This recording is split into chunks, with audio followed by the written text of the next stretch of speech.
Peace. Okay, I'm back.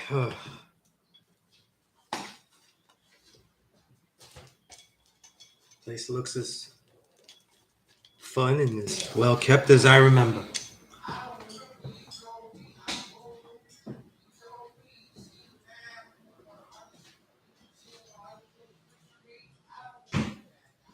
We're gonna let the room load up.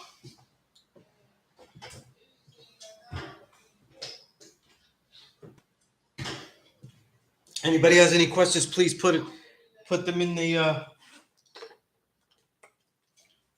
comments. There's a lot to say, but I'd rather not be repetitious.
Universal Self, peace. GB, peace. I don't remember those names, so anything, let me know who you are, what you'd like to know. This is the Peace course. I've been teaching this since 2000. Since 2020, I have been regularly streaming the class. Things changed. No matter what anybody wants to tell you, things changed after the quarantines and everything. People became more at home, staying away. Outreach in the community became a little bit more difficult. But like when I used to build with Wise Jamel, who used to teach his mathematical build-up class, we used to always talk about those of us teachers that are at the school, the ones that actually are here to build with the students that do come and that are brought. So it's the responsibility sometimes of all the other gods, all of the other people that get knowledge and stuff, to bring those students to us. Doesn't always happen that way. But in this last year, I have not been as consistent. And unfortunately, that reason has passed. Indigo, peace, Queen. Universal Self, you said why we as melanated people don't help each other. You have to be part of a group or organization, then they don't help each other. That's a broad question. I don't mean it you, I mean it you rhetorically, but if anyone's expecting me to give those type of answers, it's like, oh, black people don't help each other. I'm Puerto Rican. Puerto Ricans don't help each other. They just do is backstab. These are quotes. You know?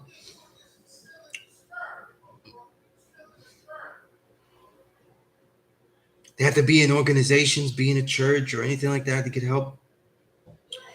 Let's look at not whether this is true, but why this happens consistently enough where we have to ask the question, right? If we say that the people are 85, that they don't have a knowledge of stuff, that they're blind, deaf, and dumb, then what is their criteria if the blind, deaf, and dumb, 85, have the 85, 10, and 5. 85 is different from the 10 and the 5. The 15% that's left know the truth of themselves, and they have the decision that they make whether they will share freely or that they would use it to their own benefit and to the detriment of others. I say that added on because honestly, there's a lot of people, and it's funny, we say there's only, once you have the knowledge, you're either a 10 or 85, a 10 or a 5%. But we have many people that have the knowledge of themselves and live a supreme life. They're positive, they're righteous and stuff, but they don't teach. They don't necessarily use it to the detriment of others to benefit themselves, regardless to the detriment of others. But they're not really sharing it. It's almost like a gray area in there. Feels like it's almost like 85% out of the 5% are like this. But I digress because that's not part of the question. You know? 85% are not like the 5% and the 10%. The 10% know who they are, they know what they want, and know what they will take and know what they will abuse, and so they conquer the reality. The 5% knows who the true and living God is and their origin in this world, and show and prove and teach. This is the concept, right? It sounds very epic. And this is the concept. And because they teach, they are not conquering, changing, and destroying the reality for their own betterment or what they think is better too, right? Insert Israelis here, right? In Gaza Strip or in Palestine, right? No. The 5% master the realities. They deal with what is there and they master it. They better it, but they do not destroy it as they affect it. And everyone will affect it, especially those that have the knowledge. But the 85 are not consistent. This is the main point.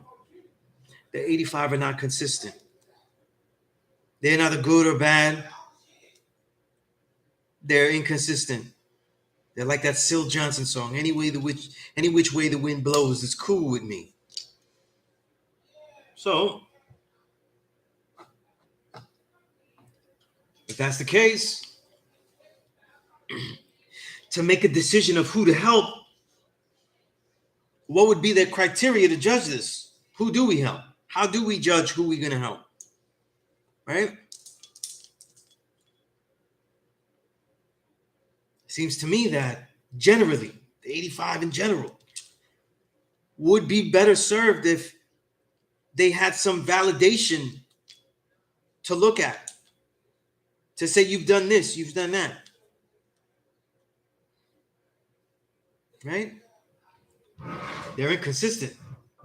They have no way to be equanimous. In other words, judge situations with equality, but not attachment. Right?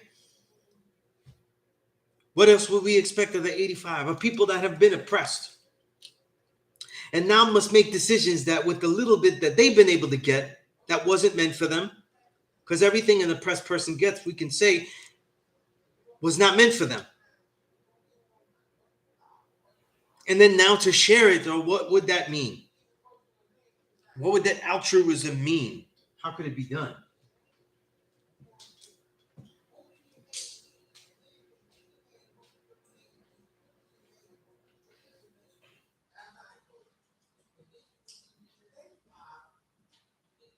Right? How would we do it? Huh?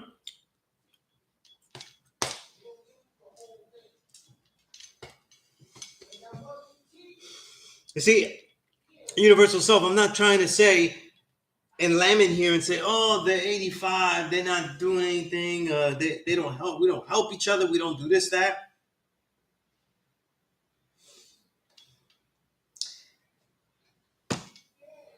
I could say that I was helped here before I decided that I was the true and living God. And that in my life, though, the more that I did good, the more that people helped me without getting anything in return. Right? Clement, say peace.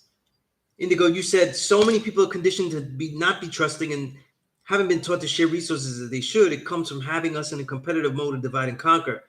Then there are people like myself who love to help show love and help people, and people think it's not genuine. I learned to assess people now before going out of my way. Some people aren't appreciative or receptive to help. See, this is the thing. Indigo, you're a perfect example of this type of question. The irony that you are in this cipher right now, as this question is asked, is just impeccable timing. It's impeccable timing. I think this, if you are willing to help, and I mean this rhetorically and not just indigo, when you help, it's like shooting. You know what I mean? It feels good to get the shot in. It's a good thing to get the shot in. But if you make that pass for an assist, there's a chance, though, that the guy that has the ball for the assist is going to miss terribly. It could be because he's terrible. Or it could be because he just can't make the shot, right?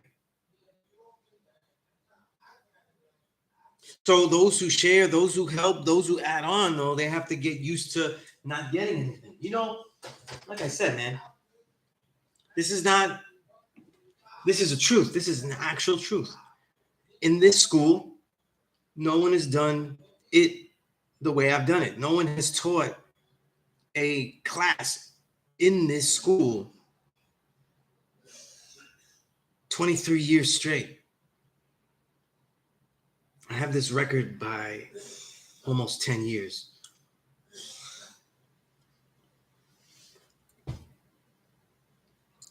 I can't tell you how many people, 85, family,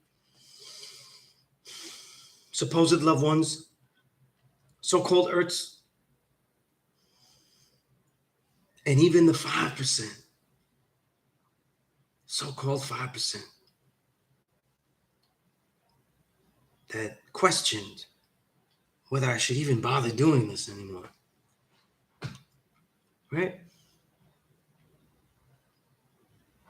Cannot worry, though, if we don't help each other. We can only worry if we help others. You know?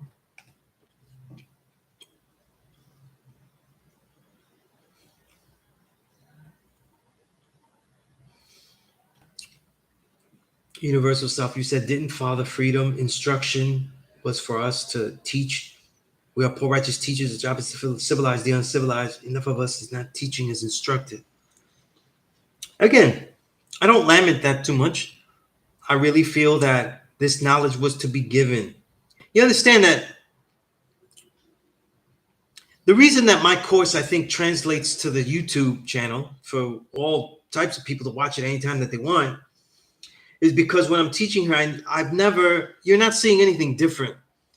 If you were here in this room and no cameras were on, though, I wouldn't be forcing anyone to be anything. Okay? About to sneeze. Give me a moment here.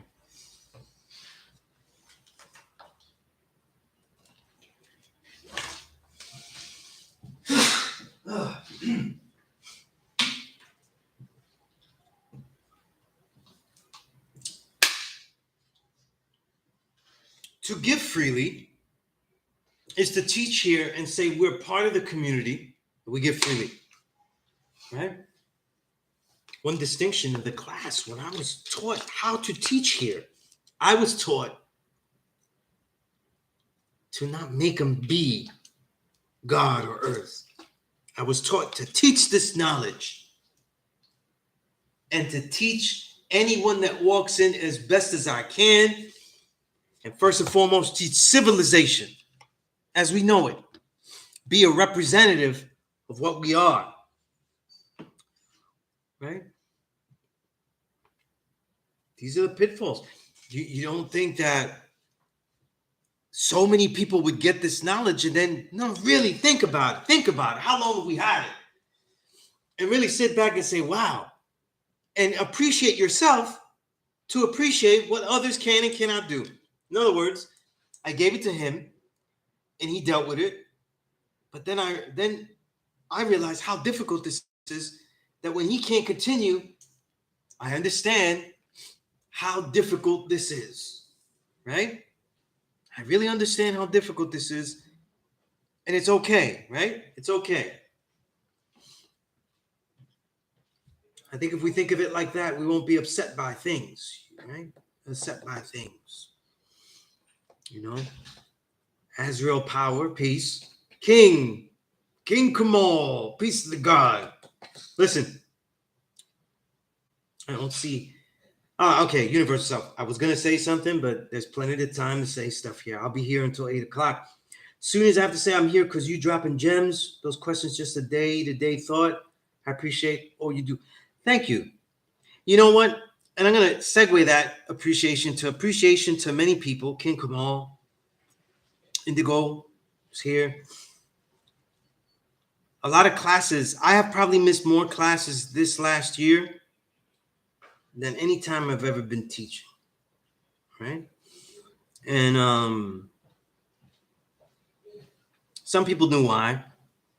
I usually said it was a sick relative and stuff. It was my father, and he returned to the essence. He passed away. And it was difficult to see all that, and that it was very illuminating. But the thing is, I said that I segue into appreciation because there's certain people here, like my brother Infinite Mind. I see my brother Infinite Mind there.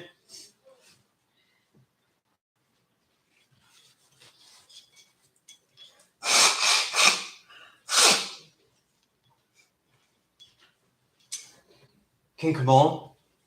Peace, God. King Kamal, Indigo, everyone that, not just offered their condolences, which it means a lot to me, but also kept checking on me. I didn't realize how many. You realize how much people are family, but I'm grateful. Like, when we say what it means to help and stuff, is that I have lost. I have lost opportunities. I've lost money. I've lost a lot of things where I just can't get it back and never got a return on investment. There is no return on investment doing all this here, if you look at things that way. But there were so many people that I've shared with that checked in on me and added on, and it just was really, really nice. You know what I mean? Really nice. Brothers here, like sisters here, like Indigo, my brother Infinite Mind, my brother King Kamal. You guys, you guys didn't let up, right? Checking in on me. So I really appreciate that. That is 2 L's up, right? See that? That's not an American flag. That's 2 L's, right? 2 L's of loyalty. But I appreciate that. You know what I mean? Very, very comforting, very nice. You know what I'm saying? And show us an appreciation. And, a lot of things were missed because 2 weeks ago, I didn't bring my equipment because I was spending time with my daughter. So I just did a quick class here and I left. That was 2 weeks ago. Last week, of course, and my father was ill, like at his last stages this whole month. Last week, of course, I took it off, right? But what's interesting, I just want to let this know if anybody wants to talk about it or anything like that. There's obviously, you see things about is the Israeli-Palestinian situation. Understand this. The Israeli-Palestinian situation is not a religious issue. It is a Zionist issue. A Zionist issue is not necessarily a Jewish issue. Zionism means a mentality that will push the state, whether it be a religious state, whatever state that you want to call it, and pushing that regardless to whom or what. And what we are witnessing is the continuation of a genocide, a consistent genocide that we've pretty much seen. And what's interesting is that this isn't people, the never again thing turned on its head where they're becoming what they suffered. That's not necessarily true either. That's a new adage as well. And this has been going on way before that. Okay. It was when these Zionist decisions were made to have a state that is Jewish and where to do it. And the British attacks in the, from the late early 1900s begin all this. This is way before World War II, and this is way before Hitler, right? So just something to take into consideration, you know what I mean? And Israeli-Palestinian issue got me. Now, so my oldest daughter is now older to really see a lot of the atrocities, and really the more she gets older, the more she recognizes why I'm so militant, and these things that we're seeing that's happening in Gaza is a regular thing. There, that's why it's in the dictionary. You know what I mean? In the dictionary, when you look up intifada means an uprising of the Palestinians versus Israel, and that happened in the early 2000s, and it happened in the 80s. To name some of the more recent ones. Right? There's a lot of great scholars that have written about this. Just to name some of the ones that are just to be as clear as we can. You got Jewish scholars like Norman Finkelstein, Noam Chomsky, one of the great scholars, Ilan Pappé, right? All these people have written books on this, on the ethnic cleansing. They've written books about the situation, the muddled peace process, right? Because the peace process equalizes them when they are not equal, right? It falsely equalizes them, as if the Palestinians are doing something that needs to be given back. There's nothing that they have to give, right? So I'm mentioning that now. I don't know if anybody has any questions on it. You know what I mean? Right? What's interesting? Since Infinite Mind, though, legendary Cuban, is in the cipher. One thing Noam Chomsky says is that it is very much like apartheid in South Africa, which means that our relationship here as activists, though, are very important. Very important, right? So if you think it's just not nonsense to just share a post or things like that, no. Go to people that know, people that have been there. Share these ideas, share these visuals. This is part of the movement, getting the sentiments of the people, because it is the United States that is actually enabling them, right? Just like they were enabling South Africa. The only difference is that when I mentioned Cuba, is that just like Noam Chomsky makes the difference between Palestine situation and South African situation is that the Cubans are the ones who helped have a major defeat against South Africa, right? In Angola, right? Unfortunately, though, the Palestinians don't have that help.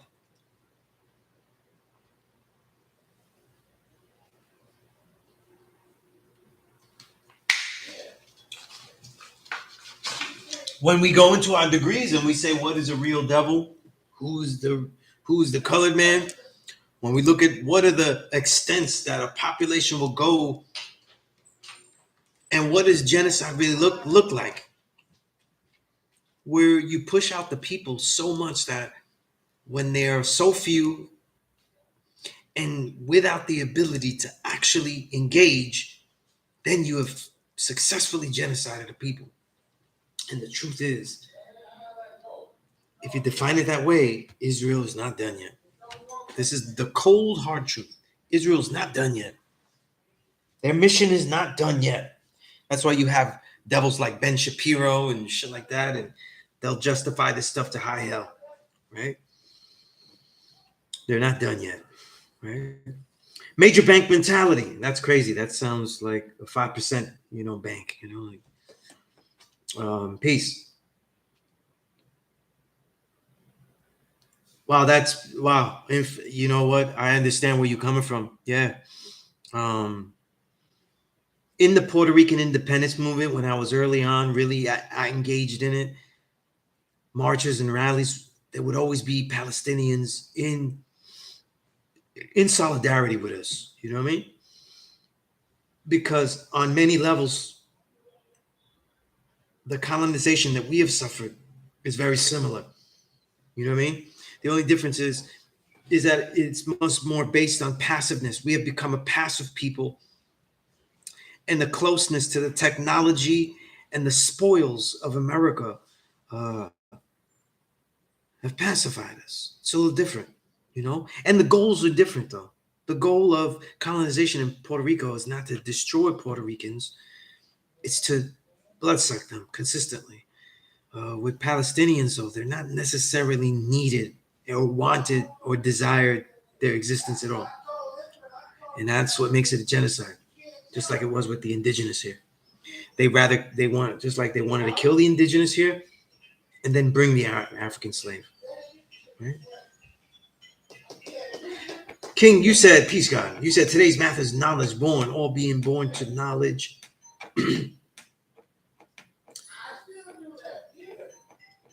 Okay, I'm trying to read this right.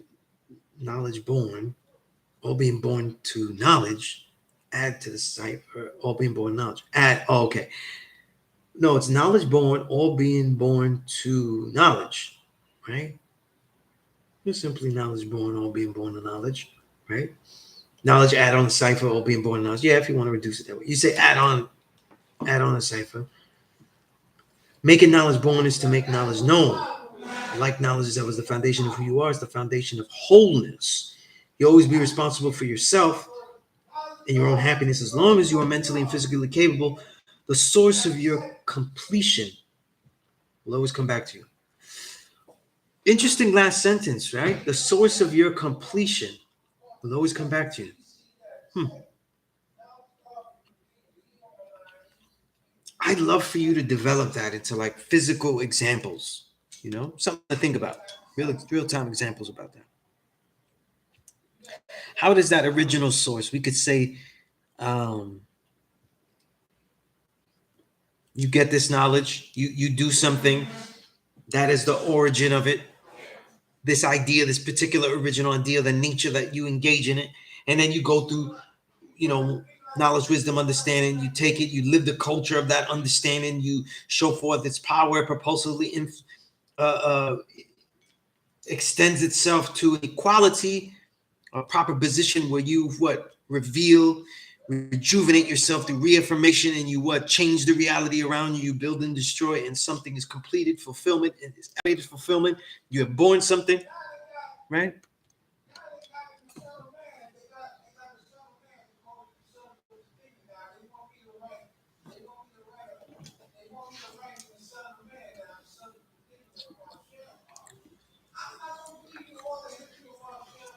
Okay. I hope I didn't lose my connection because the plug was really bad here.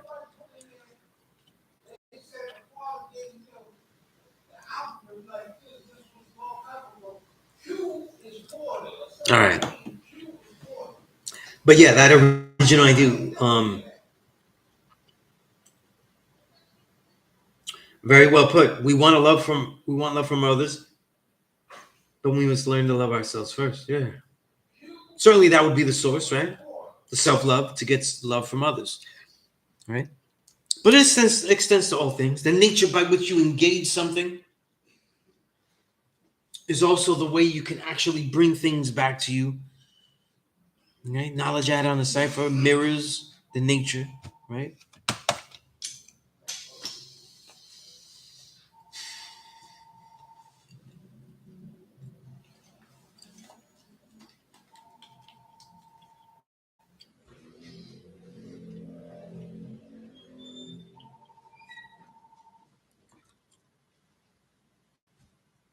Peace to earth, harmony, equality.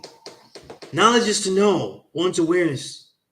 We say, born is to bring into life or into existence. All things must come from the knowledge to be born to the cipher.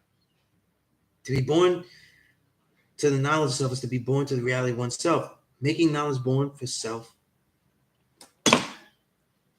is the key to saving self. I agree with all this. Though. There's one line you said here. It says, all things must come from the knowledge to be born to the cipher. I'm gonna be a little kid here. But the toughest assignment there in that sentence is why?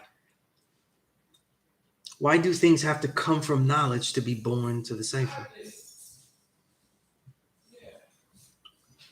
It means that we're saying that something born is significantly different than a misunderstanding of wrong information that is used incorrectly, right?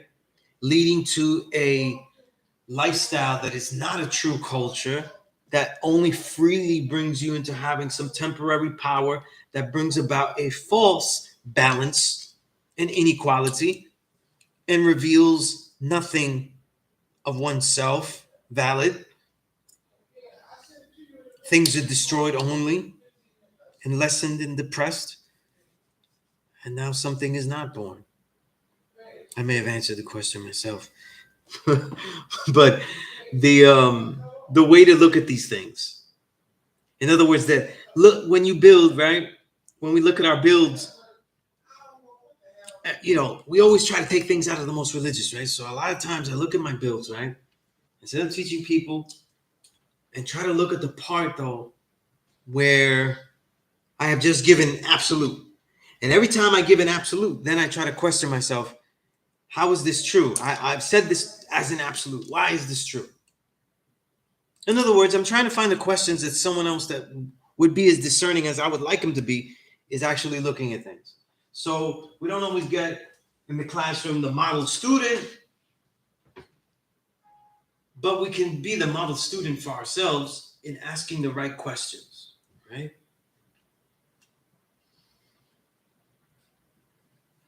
And one of the notes to always look at bills that we have, things that we say. What are the absolutes in the things that we say? Right?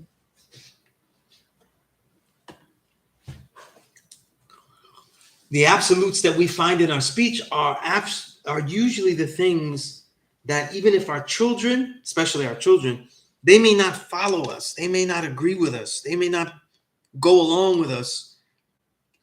And even though they free and always feel free to question things, they just may not be able to articulate the question.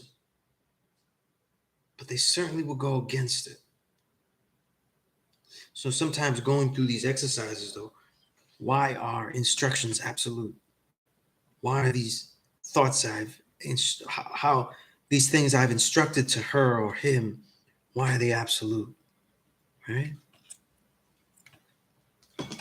There's ways to look at things.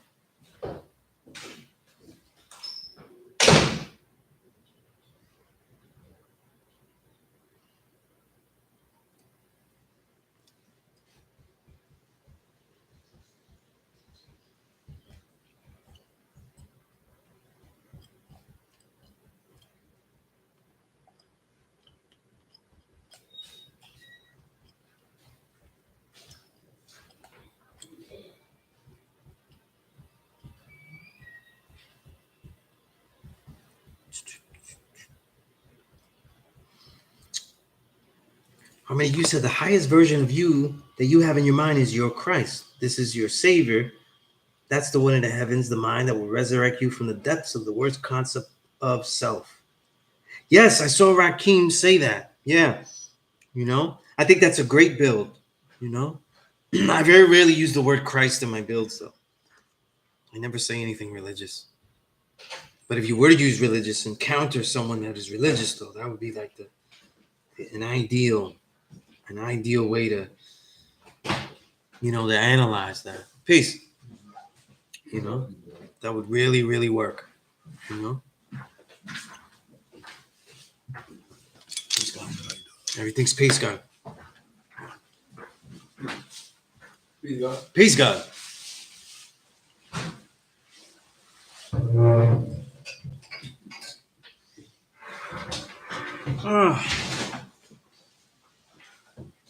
How you been, guy?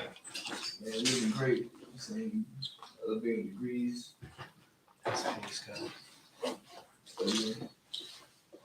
That is peace God.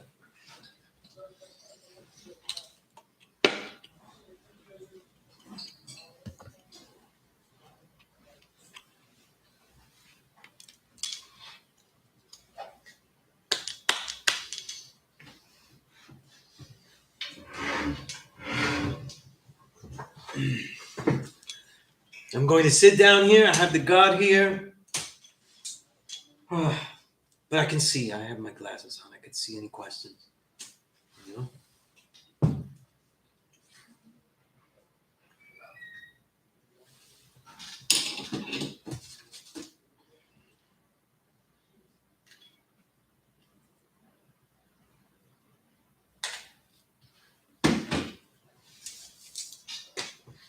So, God, how do you see today's mathematics? Let's start there. Today's mathematics is knowledge born. Knowledge is the awareness of facts of truth consciousness. Born is to bring something to existence to make complete. So I'm seeing today's mathematics as the cycle of life and death. Being that time is going to forever be in motion, so that things will always go from knowledge to born. Things will always go from either coming into existence or leaving existence. It's a cycle that no one can escape from, and no one should try to escape from. It should try to be controlled. You know what I'm saying? Because it can be controlled, because it can be measured by what? Mathematics. That is cause for deep meditation. And I would like to spend time just staring into space on that one. All right? Tell me what knowledge is again.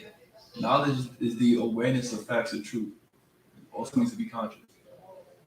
Okay. Interesting. You said it also means to be conscious. This is a primary, that concept of consciousness is a very Buddhist idea you just said too. Because they look at all sentient beings as having Buddha nature. A special consciousness of it is worthy. It is just as valid for all living beings. This is if you deal with any sect of Buddhism, just have me think there, But I see it. You know what I'm saying? I see it. How was you seeing today's mathematics? Knowledge born, everything for me, with knowledge build, knowledge born, they all have to do with creation. The ability to take something, that original idea, and take it through its entire process. Right? And see, the God, King Kamal, said something about this idea of the source, the source being unlike the way it is at the end, with knowledge born. I see that. You know what I'm saying? It brings you back to the same source, right? Because, if you born it, you get the same thing, right? Any number born to any number that is born with born, right? 9 is going to add up to the same thing, right? You say knowledge born, I also look at it through the alphabet because my name starts with S, Savior. It's the most important letter in my name, Savior of the universe, right? So now shows and proves the equality of zigzag zig. But the Savior, what type of Savior? You see? That means that if we don't engage consistently in the process of knowledge to born, that means if we are not constantly creating a new reality, then that means we are not saving ourselves or able to save others. So it takes us on to a different concept, because knowledge to born always happens regardless to one. That's the nature of the entire universe, which is creation, which we, the creators, have created. It's nature. We didn't just create the universe, we created its nature. So that means if it is linked to Savior, right? That means that the idea of saving is an endless effect. Not an endless effect, an endless process. It is ongoing. You see? And that they say the universe favors chaos, though. Everything tends to go into disarray when things are not done, right? But that means that the mind always favors some type of movement. Not just physical movement, but the movement of knowledge to born, right? There was always a movement. Something is always being taken from knowledge to born at all times in myriad, infinitely myriad, meaning many ways, right? So I see it as like a process of the nature of creation, creating itself, the necessity of creating, right? Something is always being saved. So that means that every time you create, though, every creation is the potential of salvation. Salvation from the destruction of the next moment. Okay. Crazy with that, right? I see your mind though. You see where I'm going with that, right? You know? Because you said how it's always like you always have to constantly say. Yeah, and I thought about this. What you said hits me very much. Obviously, I missed last week. I told you my father returned to the essence, and it's a process that was different. Thank you. It's a process that was different than from my old earth, I saw this over the course of a whole 2 year, year and a half, over a year and a half. And I saw this deterioration. I saw the struggle for life. But I also saw every life around me differently. I saw it sprouting more and more. And through this whole year and a half, much of this process has been me creating something I've never created before, right? We're creating music with King Kamal. It's a totally different reality. So all the angles of creation, you see, you said something about that this process of life and death, right? It's a process of knowledge to born. So regardless to whom or what, though, when you reach that, when you return to the essence, you were born something. You may not be ready, you may not like it, right? But you were born something, right? Just an intriguing thought. And I find it to be very factual, very insightful, But this process of knowledge to born, though, I like to look at almost everything in mathematics as what does it relate to me as a creator? I create. Even before I create individual things that people can grasp, before I ever got to the point where I could create books, words being together, music, art, whatever it is, we're still creating our own world daily, right? And at this young process here, the age that you're at is actually at the time when you start to definitively decide the principles. And in this case, you have an awareness and a knowledge of self and a knowledge of Supreme Math, the greatest tool that just exposes your nature to actually make those decisions definitively. What are, right? What is, not just what are, but what are Wise Supreme's principles, right? And everybody makes those principles. Everybody that gets a knowledge of self has to take that moment before they start to create things in the name of, act in the name of, walk in the name of, teach in the name of. We're usually skipping a lot of steps, right? People start teaching. Where in this reality of saying, what are the principles that are my nature? And for me, as a teacher, I think that they are gathered by exercises and mentally and physically of warriorship. Deciding scenarios, What would I do in this situation? What would I do in that situation? You see? Right? Many of the degrees ask what was done here, what was done there. You know, if you go through 120, right? It's all these situations, right? What did they do here? They exiled them here. What did they do here? Right? The whole 1 to 14. This is why I call 1 to 14 a war set. It's all decisions of military in some kind of manner. Because if you notice, most of the 1 and 14 cannot actually get done. The historical moments, right? Knowledge degree, the 5th degree, right? Fourth degree, definitely, right? You need military to kick people out, right? All of these degrees, the edicts, right? It would be an edict, like a declaration of the government, right? Chop their heads off or put them under the sword, right? 9th and 10th degrees, right? This is all military based. So we make these decisions, and we think of these decisions. What would I do? And you try to take these degrees, and you put them in the context of yourself. Though, if I have a cipher, and I see someone that's useful, but they, in many ways, are unlike me, right? Let's say they're a grafted man. The basic 5% of it. Oh, he's grafted though. So I don't know. He unlike me. Right? He's grafted though. That would be real basic. But then when you look deeper, you say, listen, now what makes him grafted is not just that he comes from the Caucasian. No. It's the way he talks about his lifestyle, culture, the discretions into savagery that are acceptable in his speech, right? And then we realize that's unacceptable for him, for me to deal with that, but also for any man. So you start to develop your principles, right? Whose head's getting cut off, right?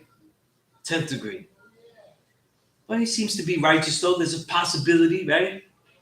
I don't know. Let him come amongst us. You know what I'm saying? Right? Principles. Word is bond. Right? That's in there. Social equality. Right? Well, what's my social equality? So we go through 120. We go look at social equality that isn't there. We always go around trying to identify it.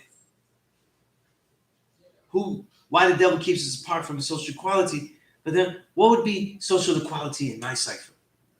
Right? Because that was the real case. So that way, when you say, nope, I don't want a family now, that's not the social equality I'm trying to make right now. But then when I do, it's going to be like this. Or to have some of these parameters. People try to plan everything. They try to plan, this is going to be like this, going to be like that.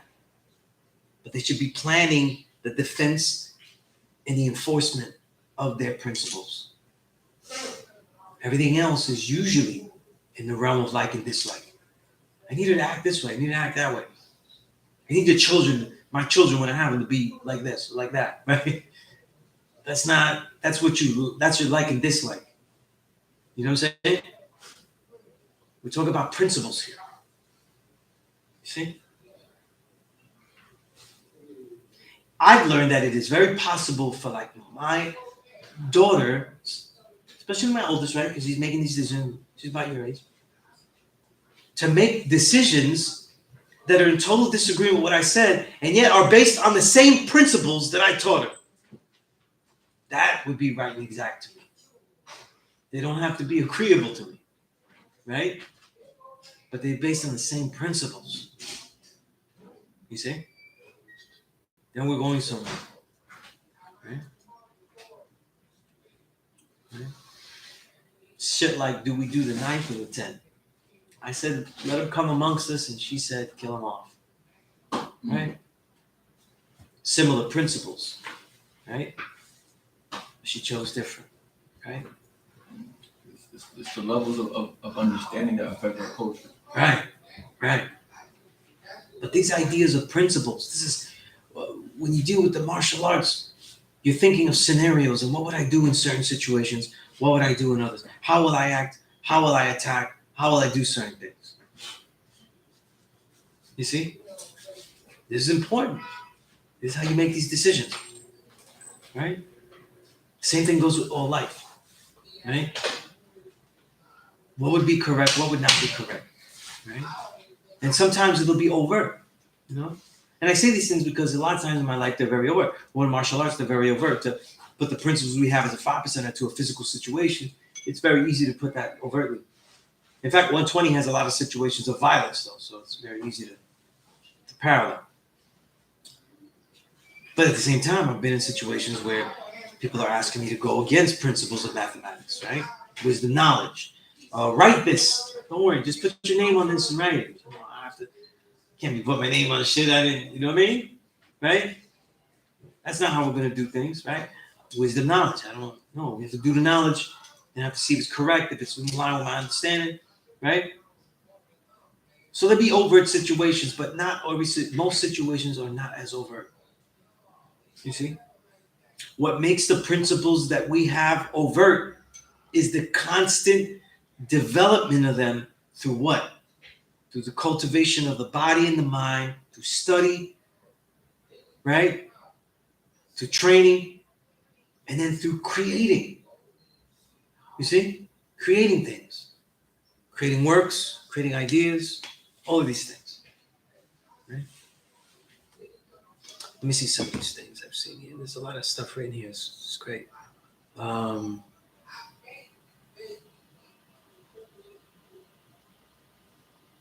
Major Bank, you said knowledge is what you know now and can show and prove without doubt. However, you only know it because you took the knowledge through the whole process, which is done in time after you made it. Okay, I'm assuming there's more, but I agree with that. King, you said knowledge is facts, info, skills acquired through experience, research, investigation, or education. A lot of times it's how we verify this knowledge, right? How do we verify it? How do we show and prove that it's not just, fluctuating information like a statistic? You know what I mean? Right? Statistics is a great example of the difference between information and knowledge. You know what I mean?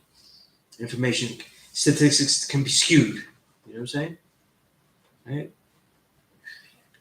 Many times, police precincts throughout history, they'll skew statistics. You know what I mean? They'll say that's not a crime, and all of a sudden they have less crime. Right? They'll say that's a crime, and now we have more crime. They'll validate someone as educated with just less testing. All right, let me see. I keep losing my place here.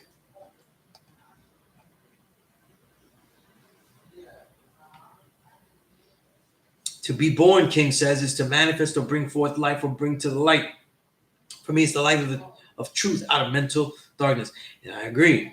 Harmony, you said this is also why change is constant. Being in motion, mentally, physically. It reminds me of the captain, lieutenant, and the private soldiers. That's peace. Yes, this captain, lieutenant, private soldiers is also a mental process. How you fluctuate from the demands to develop your supreme mind, and how you delegate your own mind, and how you delegate your physical body in all this training. How you delegate the mind to develop.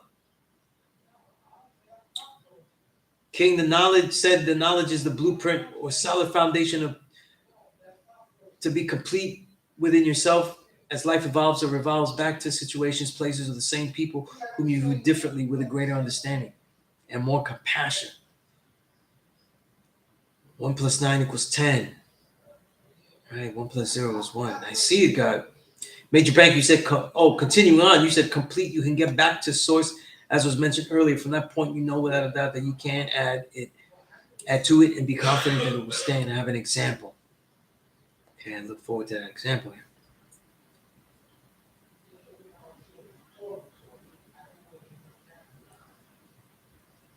King asks, what all falls under the umbrella of social equality?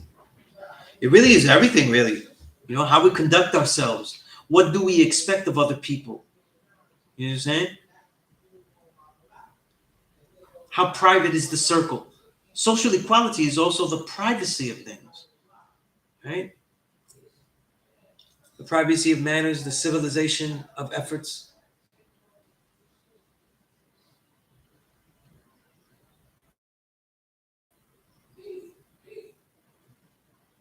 I appreciate those sentiments, 793rd.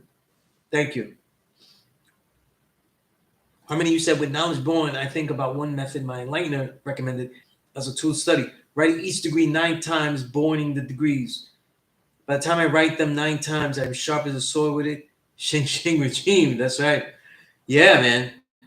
Yeah. And you know what? It gets your hand tired, and it's great practice. Um, but sometimes going through it, seeing how much you can write. And it sounds like, oh, it's just an exercise, writing it again and again and again. I'll get my arm tired. But that actually helps you become a better writer if you're writing physically. Because if you have a lot of times if you're writing physically in a book, the more tired your hand gets, the weaker your ideas get because you get tired. You just want to finish the idea. Can't write anymore. I'm just going to finish this shit off, and it's an incomplete thought. Or it's finished badly. Like when you're watching a movie and they rush everything till the end. And you're like, damn, man, it could have been good, and they just kind of finished the shit in the last 5 minutes. You know what I mean? Shit like that. You know what I mean? But and sometimes those who have difficulty memorizing their degrees, sometimes memorization works very good with the pen to paper. Sometimes it doesn't, but sometimes it does. So some people, we can orally continue to repeat, but with others, it might work better by doing it on paper. So it depends. If you're having trouble with one way, try the other way. Major band, okay, born reality, Allah. Okay, that's peace. Born reality, Allah. And I see it says what? Blizzak? Okay, born is the completion of it all. Okay. That's peace. I forget people's names if they're not in there, so bear with me.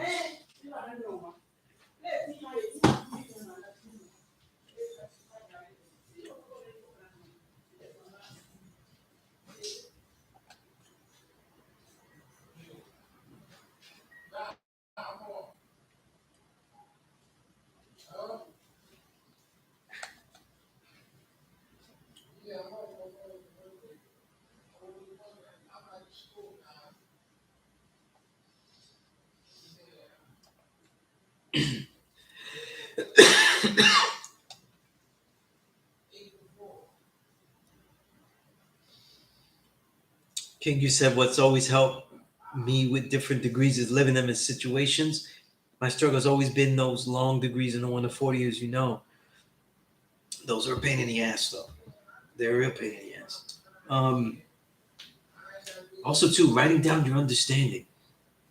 You know what I mean? And testing the understanding. See, going back to it. That's why the journal is great. You go back, see what you thought. That I have no understanding. A lot of times I say I don't have any understanding. And I go back to the same day in a different months ago or even years ago. I've been writing in a journal since 1998. So I literally could go back a lot of years and just randomly see if I wrote something that particular day. You know what I mean? I don't really do that. The more I write, the more I have a tendency to remember much more. This is why I don't really bear with this idea like, oh, let me chill because then I won't remember. No. Keep, when you start to forget things, I think it's more of an opportunity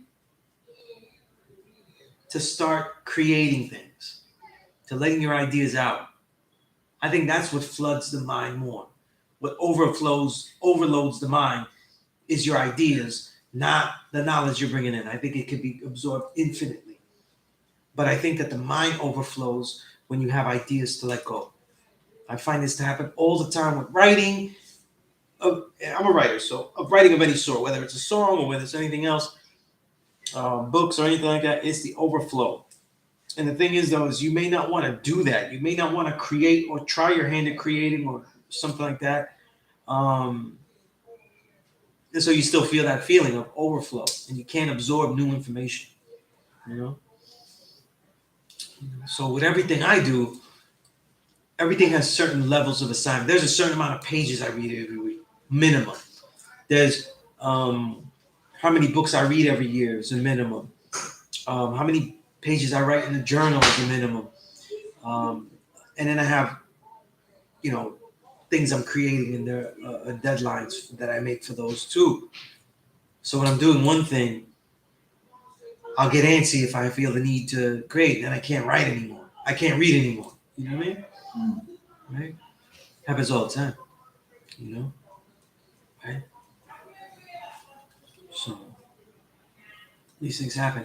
And at your age, though, it's important to get all of your ideas down. Never stop writing a journal. And I mean the hardbound, the composition book. Start writing your own journal in the composition book because right? Your wisdom not what are you wisdom? Out of cipher. All right, wisdom out of cipher. Right now, you got so many ideas. You know what I mean? You got to get them all down. You know, you got to get them all down.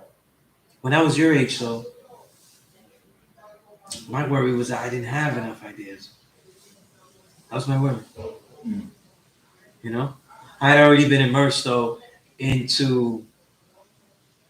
By the time I was 19, I was already writing articles bi-weekly. And after I wrote a good one, I'd be like, "Oh shit, I gotta write another one now." You know what I mean? Feel it, and that was the first test of pressure. You know what I mean? And no matter what, though, whether I had it or not, or whether I thought the shit was good or not, I had to get something out every time. You know, and that prepared me, started preparing me. But then the deeper I got into this balance between reading and writing, then I realized that the balance is really absorbing information and then creating. So if you're creating music, massive amounts of music absorb. Massive amounts.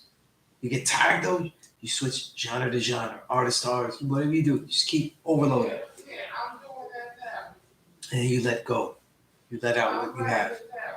At the young age though, you have to write these things down, your principles, your ideas, what these mathematics and these lessons mean, so that you can see them later and see how they how they grew and developed. The amount of growth from 20 and how you prepare now. This is something KRS-One used to talk about in the gospel of hip hop. It's one of the most profound thoughts.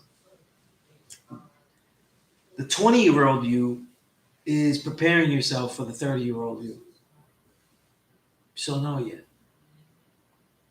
So that means that the things you do health-wise, the things that you do physically, the things that you do mentally, these all prepare you to be the type of individual at 30. Right? You read, let's lowball it. I'll lowball it because I'm bougie. If it's too high, I'm bougie. You read 20 books a year. 20 years old, right? By the time you're 30,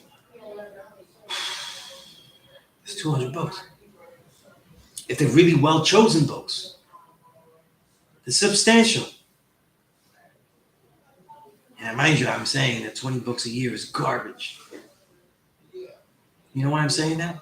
The reason I'm saying that is because we're in a unique situation, God. We're not the people that have the society around them. We're the oppressed people. And we also have an advantage that other people don't have.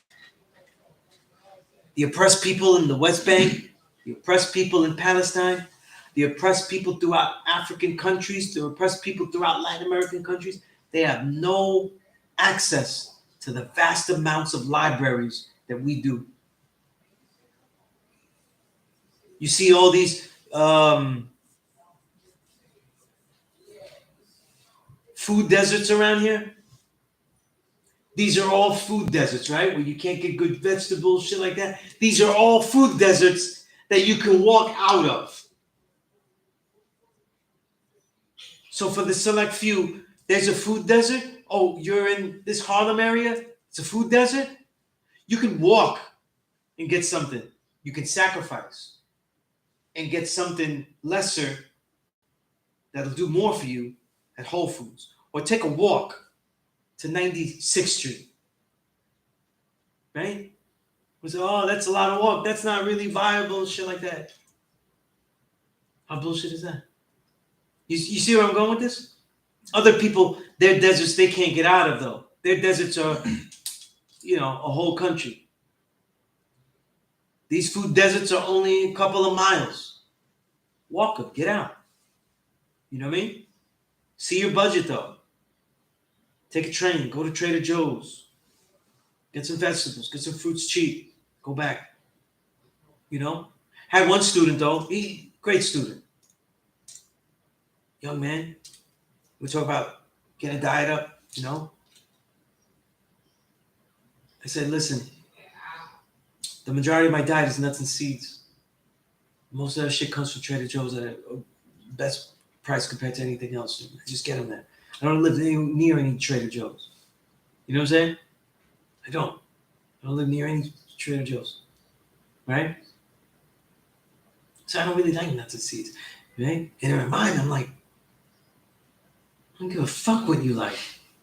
I really could give two fucks if you like. Because when I started to eat this like this, I knew that was the most healthiest thing.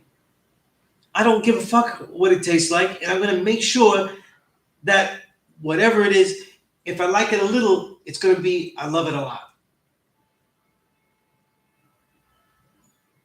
What we should be learning from this whole Palestinian situation, something that is not new at all. Killing hundreds and hundreds of children. God, you're only 20. Palestinians have revolted so much that the word intifada, which is revolt against the Israelis, is a dictionary term. When you look it up in a dictionary, it gives you a dictionary of Palestinian uprising against Israel. They've had to fight for over 100 years. So these aren't Jews that feel bad about the Holocaust and they're never again, so they want to be Skeletor, you know, be terrible. No, they've been doing this way before Hitler was a thought. You see what I'm saying? And I'm saying all this, though, because we're here with all this access here, though, and that means that just like the macrocosm of the true and living God having responsibility for all of the entire world, not only that, though, we've been given the responsibility. We keep looking at ourselves as oppressed, though, and I keep looking at ourselves and saying, we're least oppressed. And we can fight very special battles here. Did anybody ever wonder, like really wonder why the knowledge of self got here? You know what I'm saying? Right? Yeah. And mind you, King, yeah. If you buy a pound of cashews in any other store, that's going to run you like $20, $25. Well, Trader Joe's could be $8. You know? So yeah, I don't like anybody's prices though. But it's better than other stuff. You know? Were you going to say something there? I was gonna say that kind of like how you were saying how like we are also oppressed, but then there's people who's oppressed all over the world, and the oppression is more physical and geographical. This was the reason that Elijah Muhammad brought the knowledge of self here. That was the reason. That was the reason. We needed the most because we was going through a mental oppression. I said Elijah. I meant Farah. But that's why, according to what Elijah Muhammad taught, that's why the knowledge of self was brought here. Right? The original people here are not more special than original people anywhere else in the world. But the conditions are right here to get it and use it and utilize it. We have the pressure, the responsibility, and the possibility of utilizing the greatest. And greatest by saying, what would be the greatest way to utilize it? The greatest way to utilize the knowledge of self is to use it most immediately. Immediately, right? Motherfucking now. Not later. That's why the Father left. The Father said, we're not waiting until God comes and being good Muslims and, be united and we'll do self for us and everything. No. The true and living God now. If you say you're the true and living God now, that itself. See, what people understand is that when the Father says that he's the true and living God now, that just doesn't make it different from what the mosque is teaching. It actually, think about this, philosophically takes them out of the mosque. Because they're still waiting. And the duty of a good Muslim is to be to his community as Elijah Muhammad were taught in that nation, Islam, right? Submitting to the will of Allah, who came in the person of Master Prophet Muhammad. But once it's Clarence 13X saying, I'm Allah himself, Allah can't be inside of a bubble. There's no such thing. Allah is engulfed by nothing. You know what I'm saying? He cannot just be in one place. That means that the whole political ideology that they have of segregation, right? In their effects, not segregation, kick us out to the most bullshit parts, right? That America was doing, but the segregation, we're like, yo, we're going to make our own shit incredible.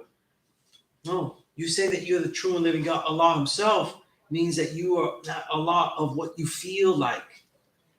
You're Allah of the whole world, the whole universe. And so now that the possibilities of segregating yourself though are illogical. You get what I'm saying? You're Allah. There's only one. Not of the world, not of this block, the whole universe. So now, how could the ideological, philosophical, political ideology keep it just segregated where we just do things for us? You see? It's why I never really worry about people saying, look, oh, people don't do things, or when people complain about the nation not doing stuff. A lot of people give it to, they may be the true and living God, but they might live it out somewhere else. And I know, as a fact that has continued to show forth and prove in all my years, there have been people teaching this knowledge that I have taught other places, and I had no idea. That's why you write down your stuff, Wise. Because people have come back to this door to quote me, and I was like, I said that shit. I was with the guy one time, and he quoted me, and I was like, that was dope, man. Who said that shit? That was really, really crazy. I said, it was you, guy. Okay. As soon as I'm back here, it was pretty dope, you know? But you get what I'm saying. You get what I'm saying. We have a responsibility of warriorship. When we see things that happen like Palestine and stuff, the vast amount of humanity ought to be activist in some way. So that's just as we, in some form, manner that we can configure.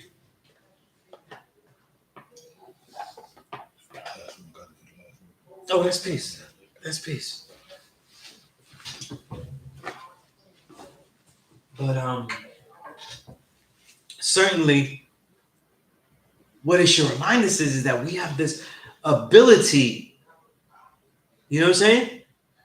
We have this chance, though, to learn all this, become all this. You know what I'm saying?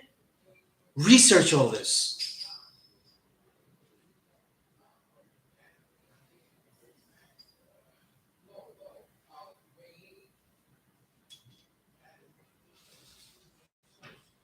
When I see all that happens in Palestine, I think that we should be embarrassed, though. And instead of me talking about embarrassment for my 5% family, I'm talking about me. Because I got to do more. Right? Be more efficient, be more stronger. Right? Because we have the possibility and the power to not only help say no to that from the outside, right, which has an effect, we also have the power to develop ourselves where no one can encroach on this. Like, look at this, when you look at this, right, the school, the land here and everything like that, people think that we got it from the mayor, we did good things, we did positive things, you know what I'm saying? But what people don't understand, though, is that because we don't take any money, this is why it looks like this. We do everything by ourselves. No grants, nothing. We align ourselves with nobody. Nobody has claws in us, that, and swords above our heads. You know what I mean? And this school and this property has been fought for many times. Like going into the state building to protest, to find out what's going on. Countless times. Everything that is yours will have to be fought for. Continuously. Right? Continuously. Right?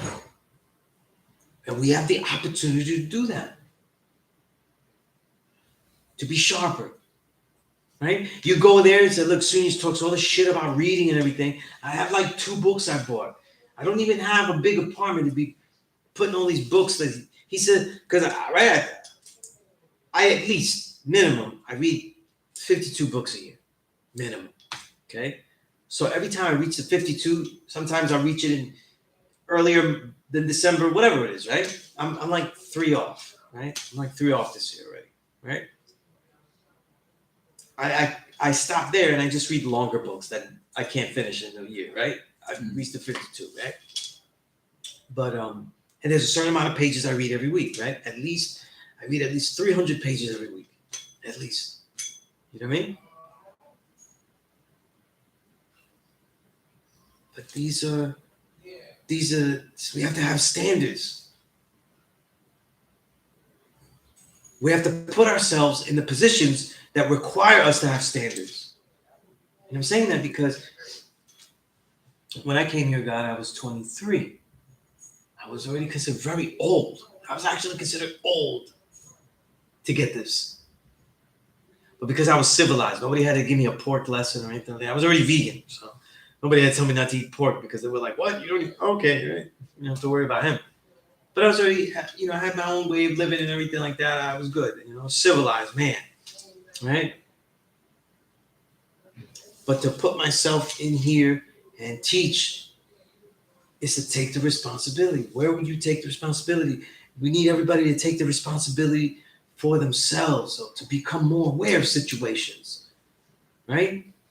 He said, well, Sunez, I don't have enough books and stuff. Well, learn how to use the phone apps, and I'll give you a load of books. You know what I'm saying? This is what it is. We're a network here. If you know me and you have a small library, then you haven't gotten to know me enough. You understand what I'm saying? If you know me and you're not getting in shape and you have the possibility of being around me, you're not really around me. You know?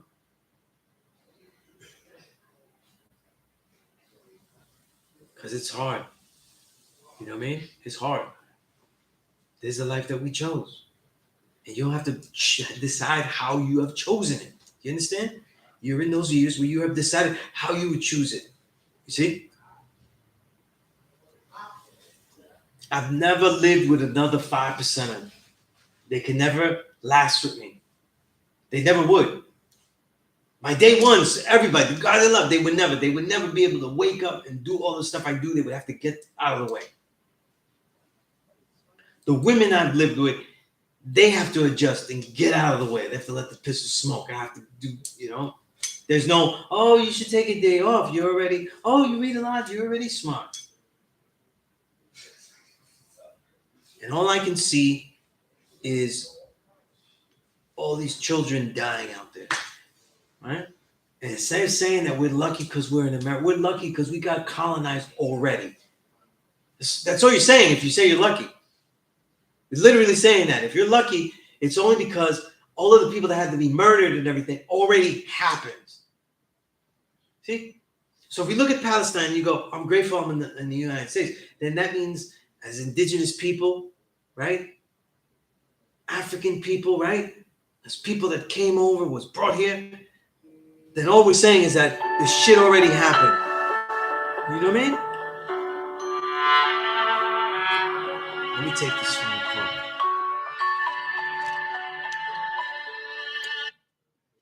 Peace. Hey, Alma. Alma, I'm teaching class right now, but everybody's listening to you now. Forgot it was Thursday. Yeah, it's Thursday. Bobby, are you gonna pick me up tomorrow? If you want me to, Uh-huh. then I will. Okay. Bye, Oogie. I love you. But remember, I have 2 classes on I Saturday. remember. We're gonna go there too. Okay, bye. All right, peace. I love you. Me too, bye. All right, peace.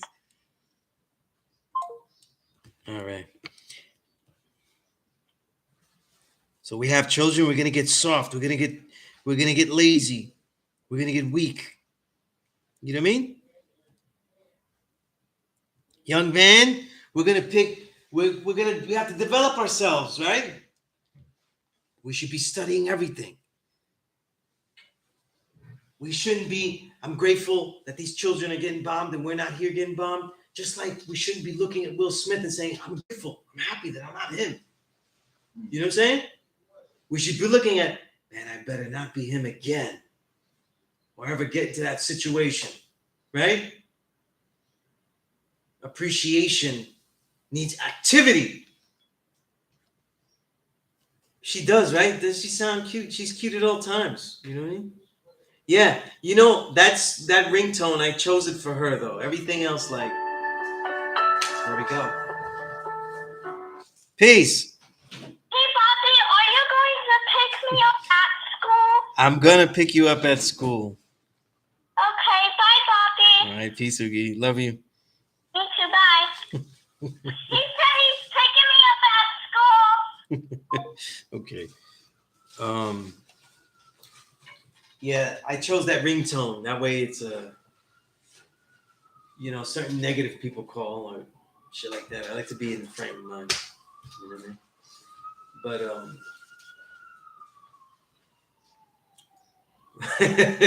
Harmony said Jada gotta be stopped. You know what's funny? Oh, I haven't read the book yet, but my older sister has such an issue with Jada, as most people with logic have to do, and all the stuff that she's done. So I do have her autobiography worthy if you guys want to read through it and take the fine tooth comb through it. But I'm going to read you one part of it that is in the book, but it has nothing to do with the actual book. That isn't the book, but it's the copyright page, because it's the copyright page. In all my years, now mind you, I've been an author, editor, magazine, newspaper, books. I've edited books. I've never seen. I've even had jobs where my only job was to look through the pages to see if they were correct. Not like what was written, but that they just were aligned correctly, right? Every day, I have all type of jobs, right? So I've never seen this in a book before, especially an autobiography, because if you write an autobiography like Fat Joe's, I give you examples of like famous people that just did them. Fat Joe, Will Smith's, right? Will Smith was co-written with Mark Manson, I think it was, right? He's a good author of self-help books, right? Stuff like that. And they help them develop the voice, right? Just like I edited Star Mel's books, the Righteous Way trilogy, but I did not write them. Word is bond, I didn't write them, right? I just edited them. I said, listen, God, it's not consistent here. You want to act, right? Spelling errors, shit like that, right? But she put something here in the copyright page. I'm going to read you this on the copyright page. And if anybody wants this book, just like if you want any worthy books about any subject, ask me, okay? But in the copyright page, it has the copyright 2023, Red Dot Publishing, jacket design. Jacket is the book, the cover, right? Jacket photo, who did it, hand lettering, all that. Then underneath it says, Jada Pinkett Smith asserts the moral right to be identified as the author of this work. Do you have confidence that she wrote this shit when they say that? Because if you have a guiding writer, which is fine, almost all autobiographies from artists have it. I just said Fat Joe has it. I forgot whose his was. Will Smith, I just named was. All of these have it. I'm talking about autobiographies, but they have another guy helping to keep it consistent, your voice, right? But it said you don't see her even give credit to anyone else, but she goes that she asserts the moral right to be identified as the author of this work. I think this is kind of like, and I've read a couple of chapters already, kind of like how the book is going for me. You know, but I have never ever I've never read that as in a copyright page ever. You know what I'm saying?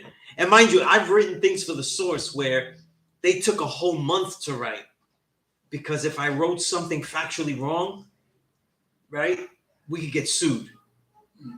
You know what I'm saying? So even though it was kind of done already, but we had to like keep making sure everything that we asserted about the story, not a review of a music, because you could say something sucks and it doesn't matter, right? But I've never seen that. Never seen that. You know? That's what I am for the babies, yeah. But yeah, going back, my daughter's I put that ringtone because it just, it suits her, and it calms me down. Like I'm be busy and stuff, and then I hear that and I'm like, okay, it's her, But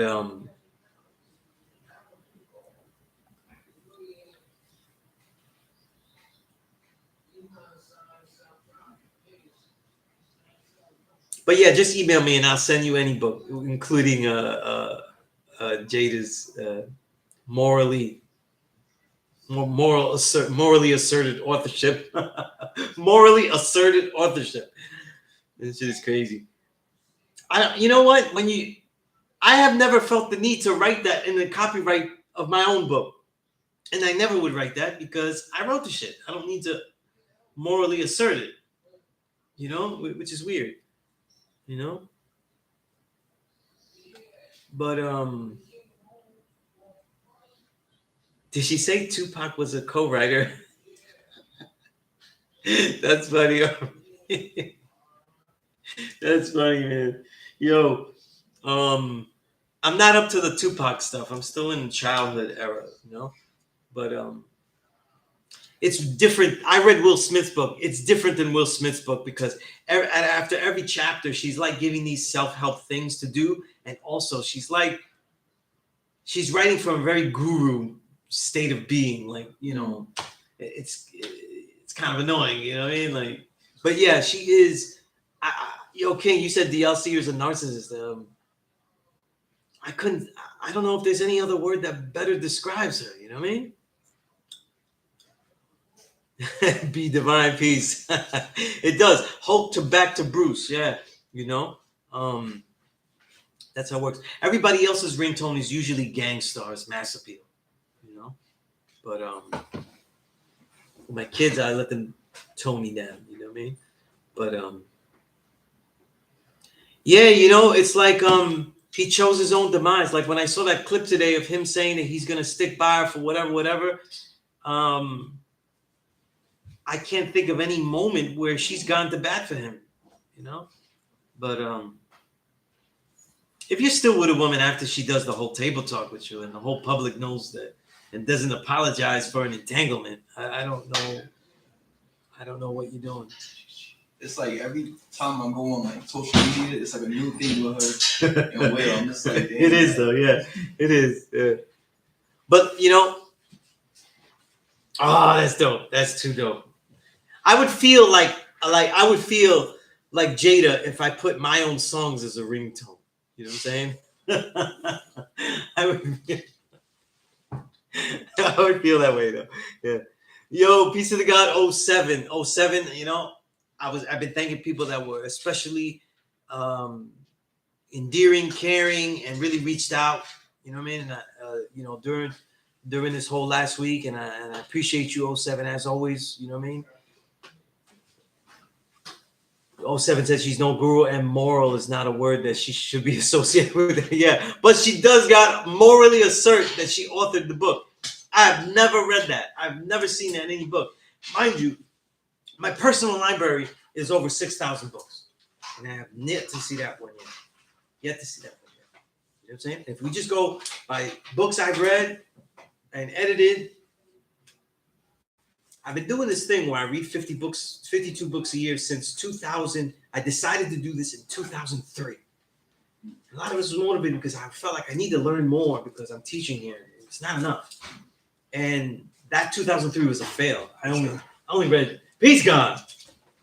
I only read 26, and I was like, oh, this is whack. And from 2004 on, I've been able to do it. You know what I mean? I had one job though where I was at a desk all day and doing nothing.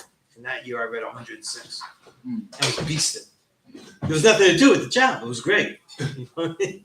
But then that company downsized me, which is logical because I was doing nothing but reading. So, I wasn't too mad about the downsizing. You know what I mean? But yeah, Peace, God. It's great to see you, God. Yeah. What I was talking about, God, and I know you understand, it's like we see all these things, this devilishment in Palestine. You know what I'm saying? We see all these things, like I even mentioned from that to like something that's funny, like Jada, and the way Will's were like, oh, I'm glad I'm not Will. I ain't doing right? No, I'm glad I'm not Will.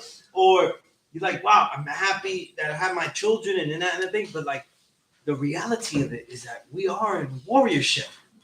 We are in the reality of warriorship. If we're not like those, we don't have our children going through those things that goes on in Palestine, is because it already happened. It already happened. We're at a more advanced stage. That's why the knowledge was brought here and not in a different place. And I keep saying, the people, the black folk in Africa are not different than black folk in America and not different than black folk in another place. We're all original people. Why was it brought here? You see what I'm saying? The battlefield was right for this type of weaponry, and we should take it that way. We need to take it that way. We have the responsibility here that we should look at these things and say, listen, I either do something or I prepare better, read more, study more, train more. You know what I'm saying? Because what we learn from things like Palestine, right? And what we learn, like I put the whole thing from the spectrum of Will to the spectrum of Palestine, because we talk about victims of different kinds. Right? That you may not see yourself as a victim mentally and continue with a certain relationship. That's something, we keep looking at the wheels of sin, and people are projecting when they insult them, because like if you're either single or you're with a woman, anybody could fall under that trap. Anybody could go through that. Anybody could go through that. You know what I'm saying? And most of us in relationships like myself that didn't end well, had moments that were like that, because there's that balance of love shifts dramatically. You know what I'm saying? The only thing we're seeing is that somebody that continues to stay in there when they should have left a long time ago. You know what I mean? If you bring right to this friend saying immigrants. Yeah. They came in that. They keep stuck in our place in the society. Yeah. So no matter every star that we get, it pushes back. Right. But yet some people are still falling in love with the Democratic Party. Right. Still. And we keep seeing there's no money for you. Reparations. We have the black woman as vice president going, that's crazy. We ain't doing it. Right? I ain't doing nothing for you. Yeah. But they give billions to Ukraine, a Nazi government. A Nazi-led government. So even if you felt, let's say, if you felt for the people of Ukraine, right? Let's say you felt for the people of Ukraine, right? You certainly wouldn't give money to the government to give it to them, because they ain't giving it to them. They're not the people to give it to them. And then they're going to give billions again to Israel, which is just a continuing thing. And when we see all this oppression happen there, we can't just be thinking, oh, well, I'm glad that I'm here and it's not like that. No. We're in the mental warfare. We're in the mental stage of all this warfare. And that's what Malcolm said. Right? We're in the mental stage. Where do we go? That means that we have the responsibility to either do something with that or get ourselves ready so that can never happen again here. We keep thinking, it doesn't happen anymore. At least the colony of Puerto Rico isn't like that. That's because they already did that. They already had massacres. They already killed us when we was wearing the flag and all that kind of shit. And then erase your whole history. They already did. They did it. People going like, oh, look, that didn't happen in America. It did. You know what I'm saying? Black folk looking at that, and it's like, that already happened. That's why it doesn't seem to happen now, because it already happened. The one flag. Yeah. The one flag. And so us as 5%ers, we have this knowledge of self. We have to keep making ourselves stronger, develop better, continue to study, continue to read. No student in my classroom should be saying, I don't have enough books to read. God, I have a library of over 6,000 books that I can email. I email. Before, when I started to teach, I was, I'm not going to learn that one. That's it. Now I can learn anything. You know what I'm saying? And I never lose my copy. You know what I'm saying? Get yourself these apps. They're free, right? Boom, they're in there. Boom, they're in there. You write your notes. You write your things. Oh, you don't know shit about this? I got the books for this. You know what I mean? I don't know if I'm a writer. Go get some paper. See if you're a writer. People say they're not a writer though, but they act but they want to have 1,000 thoughts. Right? But they want to tell you that. It means that you have the thoughts, but you don't want to do the work to express it, to share it and everything. People think, I'll just do a podcast and shit. Podcast is just new word for radio. And all radio is prepared. Man, when I did radio, FM and AM, and I've done many, many hundreds of podcasts, interviews. They're all the same. They all take preparation. You know what I'm saying? You all got to write things what you're going to say, prepare what you're going to say. But this responsibility of having knowledge of self means that you acknowledge that you're also acknowledging yourself and what you need to do. This week I've been going extra hard seeing all this shit. I got to learn more, study more. I've been reading them. I've been diving back into the books I have on Palestine and ethnic cleansing and shit. Right? Understand this though. We want to know what our degrees mean. Look at that. People think it's just an emotional reaction gone wrong. Right? Hitler oppressed them, so they don't want it to happen again, and they do it. But if you study the history of Palestine and Zionism and Jewish Zionism developing, because Zionism isn't a Jewish thing, it is where a religion decides to make a state for themselves. That's before Hitler.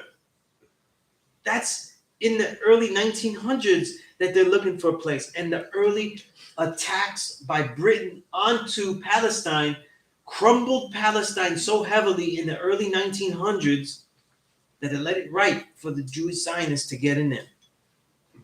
And thus begins this. And you have the ethnic cleansing in 1936, what they call the Nakba, which means literally tragedy, right? Then you have intifada. I said these are words that in the dictionary, they're in the dictionary. Intifada is a word in the dictionary, meaning Palestinian uprising against Israel. God, they've had to do this so much, it's in the dictionary. No, just think about that, right?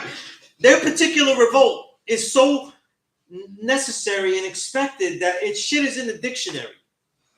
In my books, like in my online dictionary too, when I read books, if I highlight intifada, it gives me the definition.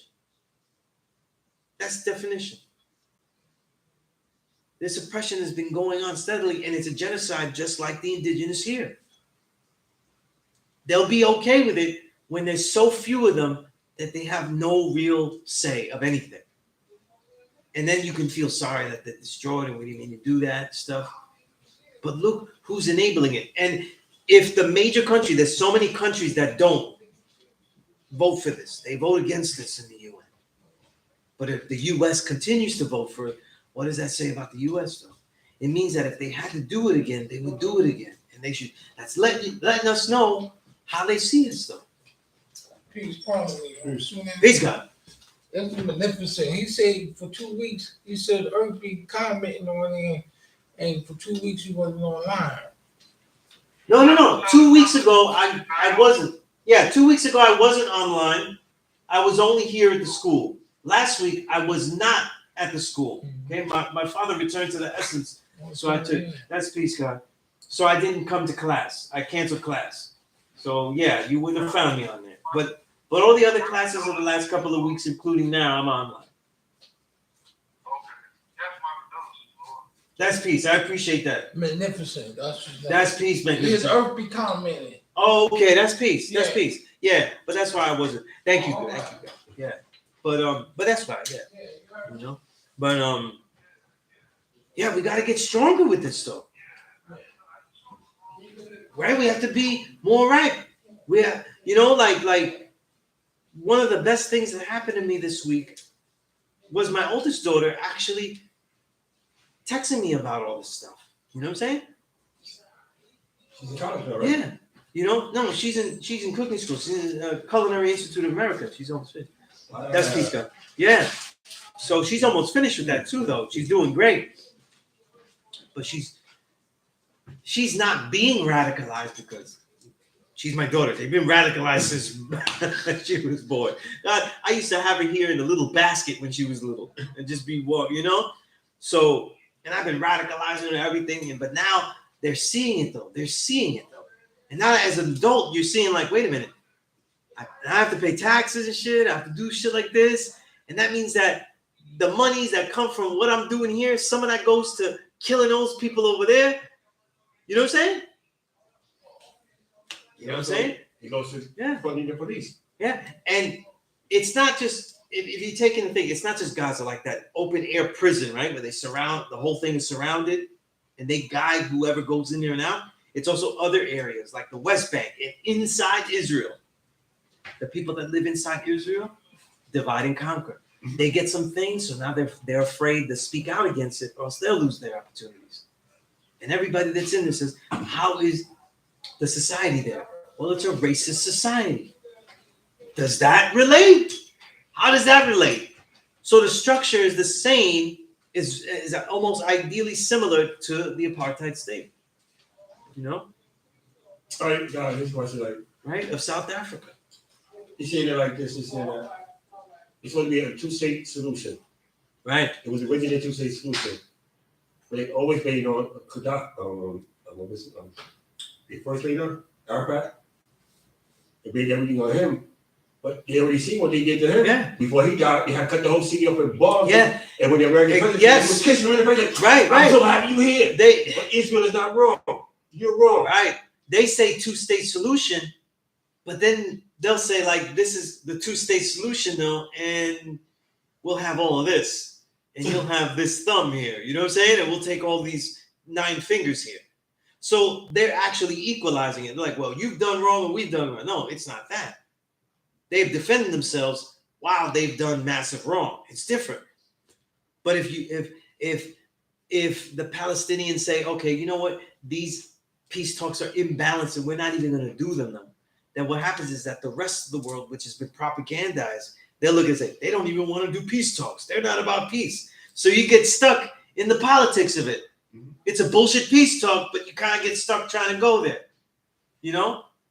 To appease everybody else. And what I'm saying is that everything that we see there is a macrocosm of the shit that we live mentally. We are still living this way mentally. The choices that we make. Look how easy it is to take a choice, though. He said, listen, my own health, the way I deal with my own health, I won't put anything into my blood or my mouth that I don't know what the ingredients are. Just that alone will keep me from a vaccine that they pitched. Right? So what happened was, oh, well, you can't go in here now. Well, you can't have this job. Right? You're not allowed to have that.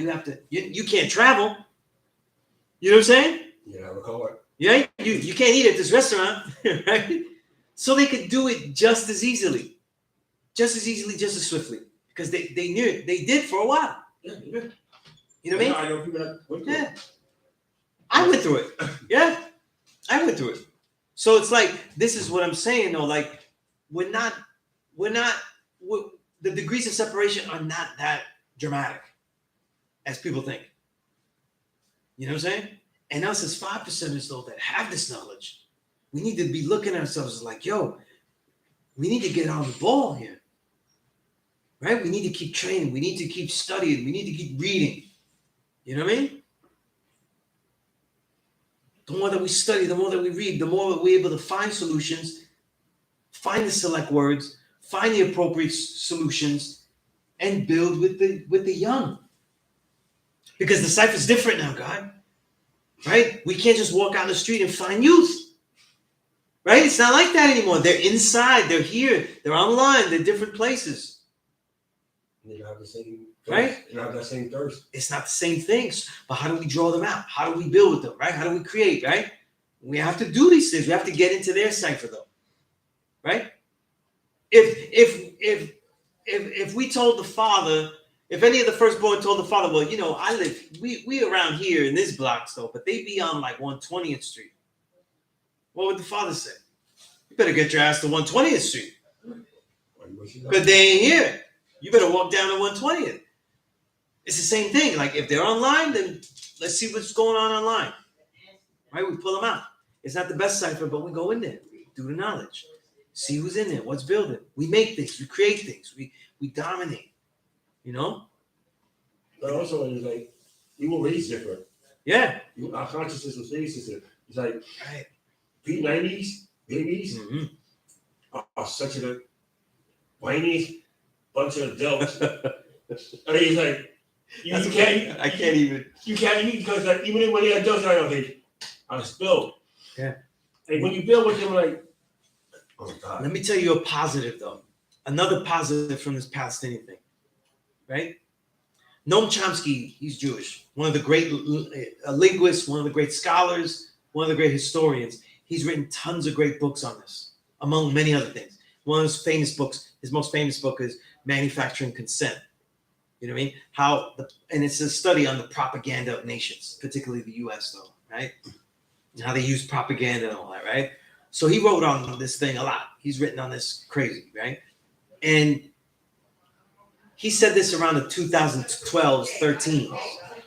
He said that, and he said this recently too.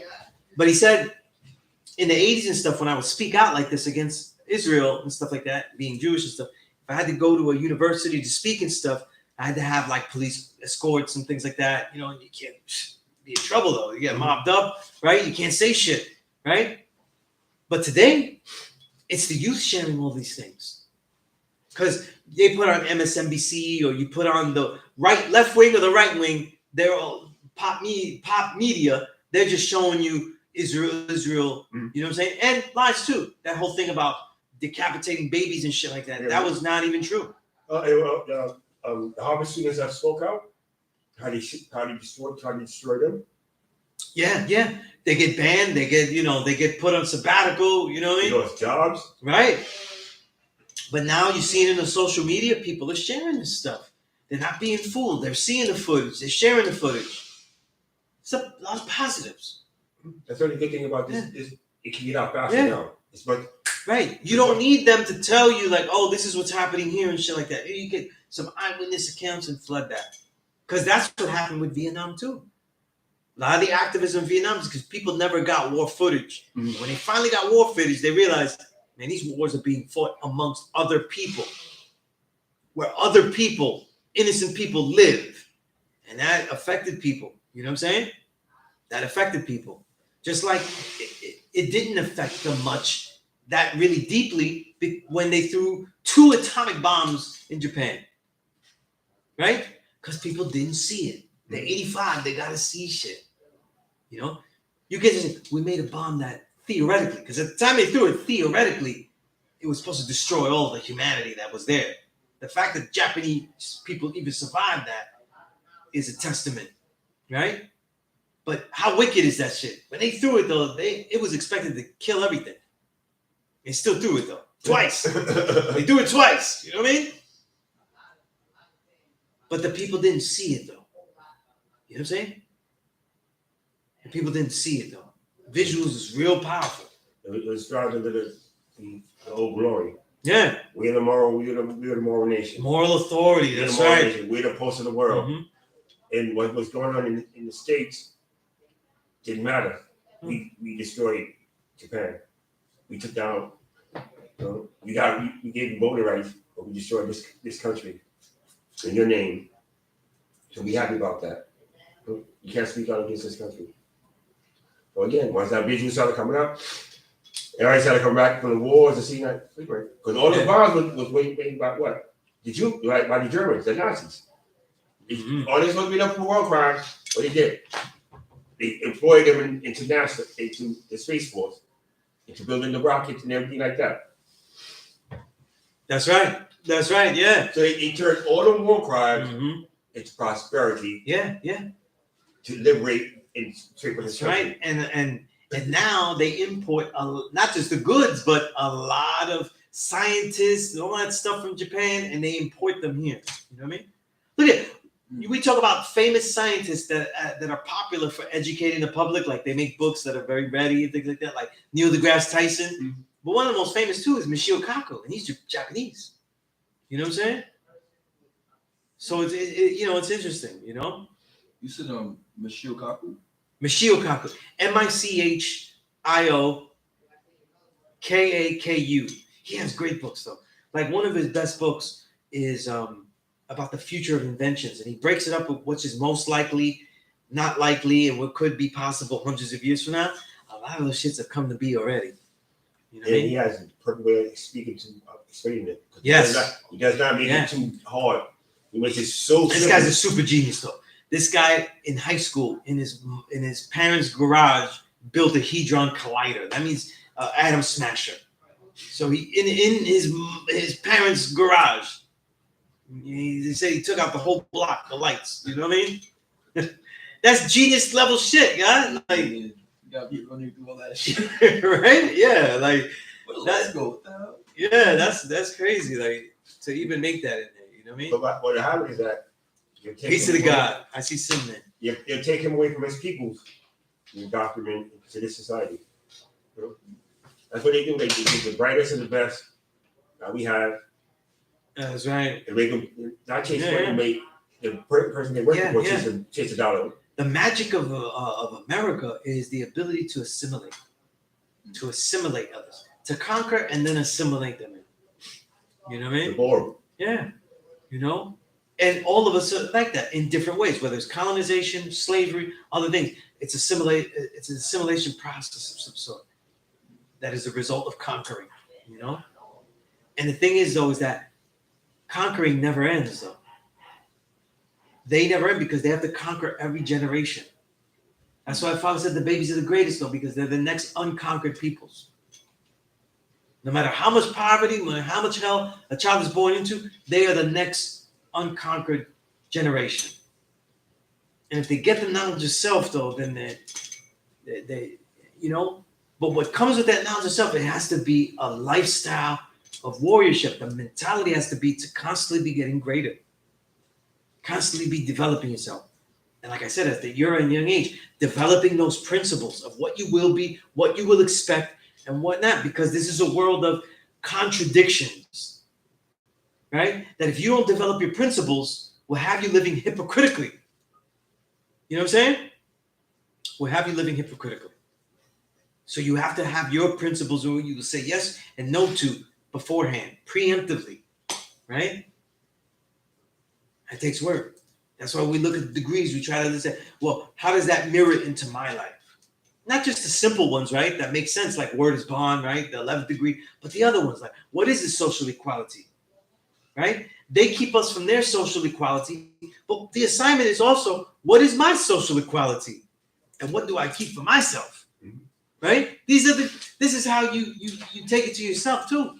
Because it's your young age, so you have to decide it. So you haven't made a family. You haven't decided, well, what family that would be. Or if you will have a family, right? It's a powerful moment to be in of life, you know? Or what type of impact you have in the world. Like when I was getting knowledge, right? And I was young, it was just me and the God Day son. And we was always writing. We was going to write the shit out of the world. Like we was going to write like, no. And we was like, yo, God, our mentality was like, we're going to write stuff that's so dope that it's going to be read when we're gone. Like it'll be good enough that when we're not here, it'll be read.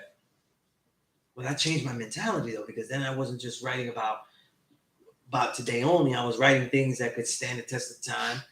It had to be artistic enough to stand the test of time and shit like that. You know what I mean? And I didn't always worry about what people wanted to read now. You know what I'm saying? So these things, the mentality of the goal changes the way you attack it. But it all has to have principles. You know what I mean? This is what you're developing, you know? Even the people in Palestine have principles, though. You know what I mean? Because, you know, we look at them getting killed and everything like that, but the truth is that these people are an inspiration, though. They continue to fight. I just said that the Intifada is in the dictionary.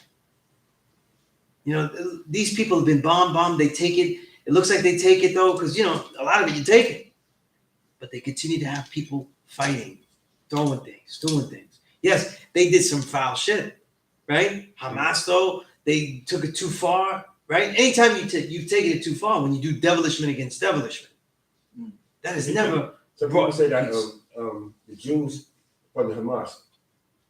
That is so possible, man. Because Yeah. Netanyahu was about to go to court. They're about to strip him of power. And they're going to have an attack like this after all these years. Also, you're going to have a significant attack like this. Yeah. And let's not forget, though, that Hamas was elected in the early 2000s. And they still haven't let the people decide, have elections to say, well, do we want something different? What type of. So that's a whole new generation that want something different. You know what I'm saying? So you can't even say that that's what the people wanted, you know, which we know that the people don't want just to kill everybody else. That's not the way. And you know what's so surprising that the way America's talking about, they put everybody in just one category. Palestinians, not Hamas, and Hamas, not Palestinians. That's right. The P.E.A.C.E was the Palestinians more than Hamas was, but they said, we got to destroy, we got to kill. Yeah. And then they destroy hospitals and say that they're there. You know what I'm saying? Breaking all types of international crime, you know, laws and all kind of shit. You know what I mean? Right. And accords. You know. And also like it's ultimate devilishment though, and you're seeing Yaku's rules and regulations. You know what I'm saying? You're seeing the acts of cremators though when they bomb, when they carpet bomb the cremator. You know what I'm saying? Right? The policies that keep him enclosed though, you're seeing right. Stick a pin in its head though. You know what I'm saying? And tell him that that's where you belong and that's all you're gonna see. This is all where you at, right? The nurse's law gives the, you know, people talk about the pin, but a lot of the aspect that I always look at is the lie, the angel baby. You know what I'm saying? And the holy baby. In other words, the reality around you is what? Drawn by that nurse. It is actually created by the nurse. The vision of all life, the mental ghetto that they're in. This is real, you know? Who's qualified? Who's not? Well, you're this, so you're not. They're qualified at birth, God, right? The doctor is qualifying at birth. You know what I'm saying?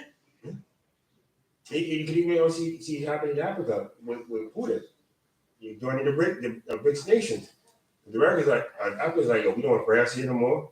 We want the Dutch here no more. We don't want the Germans here no more. And what America says, oh, if you don't give us Putin, we're gonna deny sanctions. Right. America's selling itself so thin. That's like every nation in this world, like, if you don't agree with me, but these new African leaders are coming up saying, we don't want Europeans here. You taking our resources and you can send it back to us at a high price. And you're not building anything. We're doing all the work. And for me, God, this, you know, America, they're under an illusion that their mighty empire is that mighty. You know what I'm saying? That is that mighty though. And there's nothing to say that violence couldn't visit this country here. You know? And people forget all wars are fought where someone lives. If you think that America was one of the hardest places to invade because it wasn't strategic, you know, because we have so much ocean. Yeah. And you see it coming. But and plus, remember, that's why Puerto Rico was colonized. Because the lead-in to any invasion from the east, right? From, you know, coming from there, right? From that, whether it's that whole side, through the Atlantic Ocean, Puerto Rico is right there. You know what I mean? Puerto Rico, they have the strategic Hawaii. Right. They have the strategic places, you know what I mean? That's why they really have all these military bases everywhere. You know? Philippines, for example. Say again? Like the Philippines, for example. Right. You know, these are advanced spots, you know? These are, you know. And you know, so these countries want to throw them out, but America's like, the American dollar is dying. American influence on it. Do the crypto. Yeah. And everybody's realizing that American dollar bill, once America said that, the central dollar, it's the central currency, That's how they work. They gain control. That's right, Sam. All ports are vantage points, trading posts. That's right. And part of them gaining the control was removing the usage of gold as a global trading source. You know what I'm saying? Yeah. But that's why they got rid of Gaddafi. And that's why that whole area is in turmoil. Because you read ISIS papers? Oh, that was one of the first books I read when I got knowledge. Yeah. And what? I got that book too. I can give it to you. Yeah. I need that one too. I want to see. And what's the other one? When they established the Federal Reserve in Ireland, I forgot the name of it. When they had that, and they had all the nations came around and said the Federal Reserve is not federal. It's a privately owned bank. Yeah. So it's like that became a lie. So that's when America became dominant. Like, but all these countries like, okay, we have our own currencies. Why can't we use our own currency on the open market? So I can't. If we can't trade amongst non-currency, we can never. We can never grow. So America says, we're going to just send you $1 billion in currency to kill your needs. Now, if something happens between that shipment, now your transaction is limited. I don't know when that money's going to come here. So I'm still in no control. And I'm still going to sell you that at a price, a piece of paper. When I put a value on it, you have no value. That's why these countries now, like, screw America. Get out of our country. Get out of our country, bro. Because you're taking our resources. Yeah, one like Germany, the Beers, the big diamond company, they would get 90% of the profits. But the company that they were taking the diamonds from, they would get 10%. For 30 years. So now the country that holds the diamonds like, okay, we don't want to deal with you anymore. Get out of our country. The Europeans are so stuck saying like you guys are wrong, you're savages, and we the civilized one, you have to bow down to us. But you're not building anything. Yep, England, King Leopold, all these countries did not have has no resources but the colonization of Africa. So, in America is one that's saying that we're actually England. Outside of the Queen, England was the first world dominators. After war with everything, the United Age, England was controlled basically the whole world. Even if some people still say England influenced America as well. Yeah, most definitely. Because you also got to remember that the colonies, they came from England. Yeah. They came from Europe. They came with that mindset. And then you also look at like trading companies, how that also started also in Europe, how the Dutch and India came together and just like, yo, we're going to do trading. The Dutch Indian company was that it went to India. So and also they take the upper class, they treat them right. Like tea and stuff. Yeah. So they just say, okay, you're halfway, you have money, you have influence in your country, but the White House now got some influence. So they come in here, they come in and change the whole narrative of the story. What happened with India? India never accepted the white man's clothing. And they kept the ones that held firmly to their belief. That's why he was so good in technology. That's why they wanted to colonize countries that have nuclear weapons. But they stayed true to themselves. And also, America changes the diet and sends crappy food to people. They're killing us. They're killing us with the food that they feed us. But a lot of countries, America's foods you cannot ship American food overseas. Yeah. Probably wouldn't last. If Coke wants to go to Europe, it has to change its whole recipe. Oh, you mean Coca-Cola? Yeah. Yeah. My daughter was in France, and she actually liked the Coca-Cola there better. Yeah. She said it didn't have all that sugar. It tasted totally different. Less carbonation, way less sugar. Yeah. So it was just because because she doesn't really drink soda like that. And she was like, it was way better. Way better. And also, this country is like, it tells you so many things, but it's like, you're killing the people. You know? Yeah. It's just about the dollar. And they got, and now these politicians, see, like now everybody wants to be on a TV show. Like, you know, it's like nobody's serious. Right. Everybody has a gimmick. Yeah. Everybody's an entertainer, man. Yeah.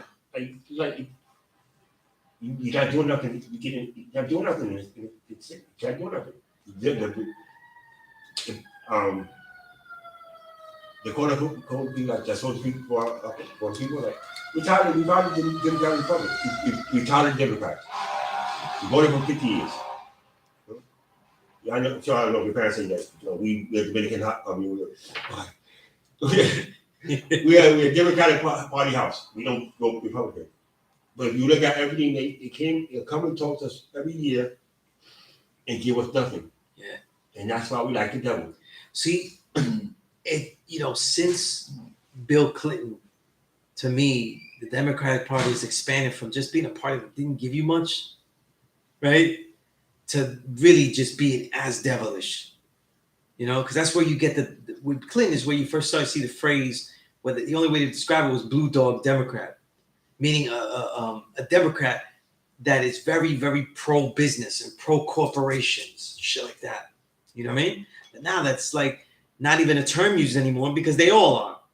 You don't need a term if they all are the same now. You know what I'm saying? And so it's shifted so heavily that now, you look at all the devilish men. Like we talk about like Trump or shit like that, but it was who was the one that forced the COVID vaccine and changed the way the whole landscape of this country when it was happening. That was Biden, right? Who's doing all this in the Ukraine though? That's Biden, And mind you, when we look at that stuff, that's years and years of the making, right? The Ukraine-Russian conflict, you know what I'm saying? Because all Russia wanted, which I'm not saying Russia's righteous and shit like that, right? But all Russia wanted was like, Ukraine cannot join NATO because they're too close to us. And I can't have a direct enemy, NATO, be right there. So you can't, you know what I mean? And you gotta put your weapons. That's it. That's the only thing they said. You're gonna have a weapons pointed right at us. Hey, don't do that shit. Of course, though, with the U.S.'s backing, they did do that. You know what I'm saying? And that's what started this whole escalation. You know what I mean? And they say, look, that's crazy because they feel they're a threat and then they go attack them. The U.S. does that all the time. That's why they have chunks of Mexico, New Mexico, Texas. You know what I'm saying? Like, this is why those states exist because they didn't want to be, attacked and stuff, and they took it over. I mean, that's really all states. Yeah. If you want to talk about it. Right. If we on that, I'm just talking about like looking at Mexico versus U.S. You know what I mean? So like when they feel like their borders are threatened, though, the U.S. has done that. And he tried to get Cuba. Yeah. The whole Cuban Missile Crisis was because Cuba just had the missiles there. And they were like, nah, that's too close. You can't have it. And Fidel kicked everybody out. Right. Get out. Yeah. Get out. He was like, he kicked everybody out. Yeah. And shut down everything. Like, we gonna impose. And that's why his revolution was so important. Because when he took over, he not only got rid of the dictator that was U.S. backed, right? He got rid of all the corporations. So there's footage, though. Beautiful footage. You see Chase Bank getting torn down and shit like that. Like, demolished and shit, and everything was beautiful. You know what I mean? Land got redistributed. And that's why you have the Miami population. Because they were like, nah, I'm not giving shit away. And they left. You know what I mean? They left with their wealth there. You know what I mean? And he's not considered a hero. He's a rebel. Yeah. So when you see Russia say they don't want Ukraine there, it's a logical thing. I didn't say it's right or wrong. I said it's logical. You know what I'm saying? The U.S. has done that. They've done that. You know what I'm saying? But they want Russia to be destroyed. But the problem is that Russia is a self-sustained country. Mm. You know what I'm saying? They hold They don't. 2/3 of the They're world's huge oil. now. Yeah. They make their own fruit, their own produce. They make their own wheat. They don't need nobody. And that's why a lot of the prices here during the beginning of this Ukraine shit, remember in 20, was it 21, 22, you saw the price of foods go dramatically up. And that was because of that. And also that We're the ones that can't sustain ourselves. You know? It's funny how we can't sustain ourselves, and also a lot of the fruits and vegetables that do sustain us are found on this side of the continent. Right. You know what I'm saying? and And the agriculture here is poor. You know what I'm saying? because they're not even growing real food anymore. Yeah. Well, look, now Bill Gates owns the majority of farmland in the United States. And yet his push, though, is for what? Fake meats and fake derived meats to be the next thing. You see? And they're trying to say that China bought up the majority of the farmlands. Them as well, yeah. And they say that, why is that happening? Shit's not going on. It's like Devilishment, they continue daily, right, guy? Right, exactly. They continue daily. yeah, but You know what I'm saying? even like under Trump, Saddam got killed. Saudi Arabia came and killed somebody on our soil, quote unquote, their soil, and he still deal with them. And in Saudi Arabia still shits on the I mean, hard. that's one of their biggest allies. You know what I mean? But they also the biggest turncoats. Yeah. You know, it's so much devilish, devilishment, you know. If you looked at the U.S. like that was your friend, right? Like it was a person that takes care of you and shit, you'd be like, I can't trust this motherfucker. You walk with them through your house like, Yeah, where you at? You wouldn't trust him. You're like, yeah, he got a lot of resources for me and everything, but damn, I can't. He still want to take mine. Yeah, I can't. I can't trust this one. That's why they trying to keep him out of Europe. Yeah. Out of Africa. Right? Yeah, Like, and they need to. But America, Yeah. like, listen, like, we gotta take your resources. 10% of what we take. We'll keep that 90%. And what's interesting is that the countries that are up in the rise is like, those are the worst devils, the black devil. Look at China. They've studied how to do this, and they studied from the U.S. And now they're being imperialist, just like the U.S. You know what I mean? But like Russia, right? Russia is so deep in Africa because they come in. What happens is that they come in. America will colonize you and don't do anything for you. So like they say, China will come in, build roads, build schools, build hospitals. Then when we have the money, we pay back the debt. Like, America doesn't want to give you money. Doesn't want to need. They want to keep giving you. Well, look when they tried to give money in Latin America, though. They made the IMF, like the International Monetary Fund, and that was a hustle, and that worsened all the Latin American countries. Yeah, and then the Democrats started what's that? Trade with Mexico. That undercut. American workers. Yeah. It just. And also, like the most successful people are slave owners because they all praise factory owners, culture.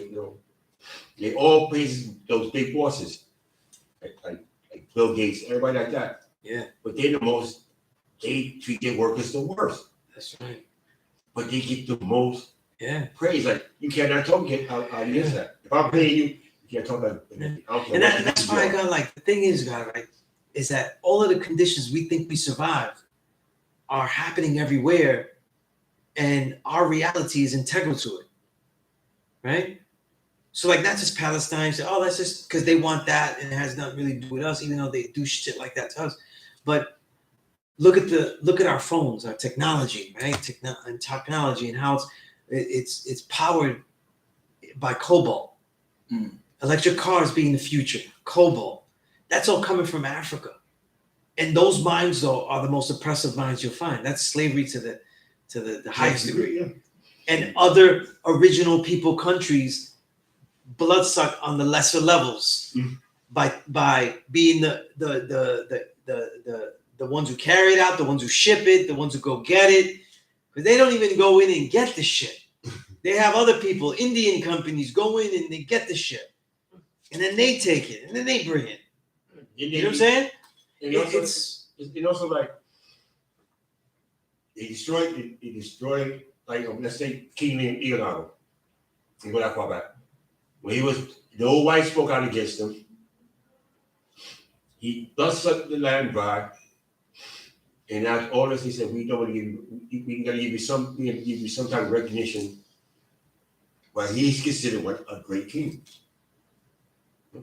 Now the king that was in Africa, he's not considered a great king because they just got rid of his whole history. Right. And also what's so powerful about that? Everything that happened, everybody looks at us as American blacks as being the ones that beat the overseer to get a better foothold. We don't exactly win. We have a better foothold where we can like, listen, we're not taking this. We're not taking this. So they had to go out and bring new slaves. Now before back then, you didn't black say that would you be in the neighborhood. You know, we always able to get together. Now they bring in these people that don't like us. That come in with their own and that because a lot of these, as you know, a lot of these countries don't like their dark skinned neighbors. It's just built in the community. So when they get here, they think they're white. That's right. And when they put them in our neighborhoods, not in their neighborhoods. They keep their own resources and put them in the way when they have to fight for resources. I seen a Mexican, I don't know Mexican, he wear a pair of Timbs, construct Timbs, a pair of purple jeans. You know how much purple jeans cost, right? Yeah. With a hood shirt and a hood vest. I'm walking down the body. I have a job. I've been here 57 years. I can't afford a pair of purple jeans. I can tell you just because right now I'm not. We're in the Heights, and you can see the difference of the people coming out. You can see them all coming through. You can see that. You can tell, and eventually they're gonna clash with the Dominicans. That's right. That's right. And so it's like, because you can go. If you go, I mean, at one time you couldn't go to West Bend as a father. Now they come with pregnant kids, you got your husband, wife, 6 kids, and whatever. That's right. That's right. Yeah, it's different. Yeah. And now it's like they're forcing us to even speak us out. Because everybody uptown is nothing but Spanish people. Everything's Spanish. Yeah. Yeah. Definitely in the Heights. So it's like, yeah. So we fought hard to get that. We fought hard to be up there because we got Edgecombe. We have all these places that we fought hard to uplift it. They put them there just to downgrade it, to push it down, keep it down. But if you talk against that, no, you're not supposed to say that. How can you? They're not even, they're going to come in here. Look at what they're doing in Chicago. In Chicago, they're not even taking care of the population. They take care of and you see a lot of the immigration that they call, I keep forgetting the scholar's name, but it's a Dominican scholar. He calls all this immigration collateral. That when the U.S. blood sucks other countries, they allow that immigration to come here. That way they don't destroy what they have set there. You know what I mean? Because they're usually trading away many jobs for few jobs with the new industries that they blood suck in there.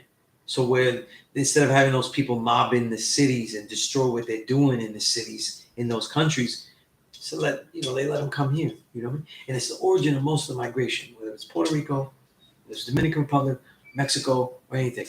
You know what I mean? And that's why we get the clashes. You know what I mean? And it's like this. There's other countries they could go to. They have Venezuela. All these other countries in Latin America that they could go to. Why do they choose to bypass all that to come here? Yeah. Now think about it though, God. A lot of these countries are bypassed too because they're not as safe either.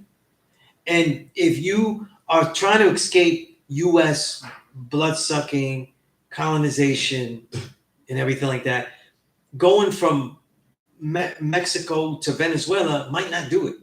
Mm.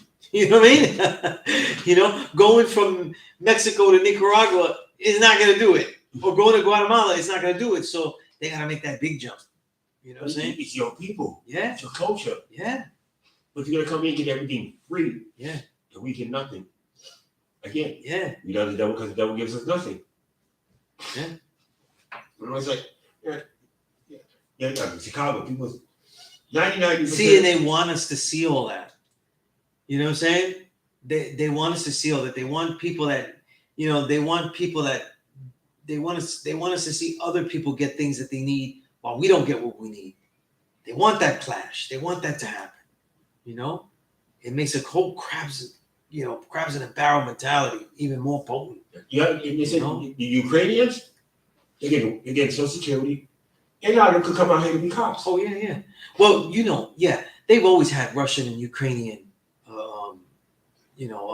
immigrants here.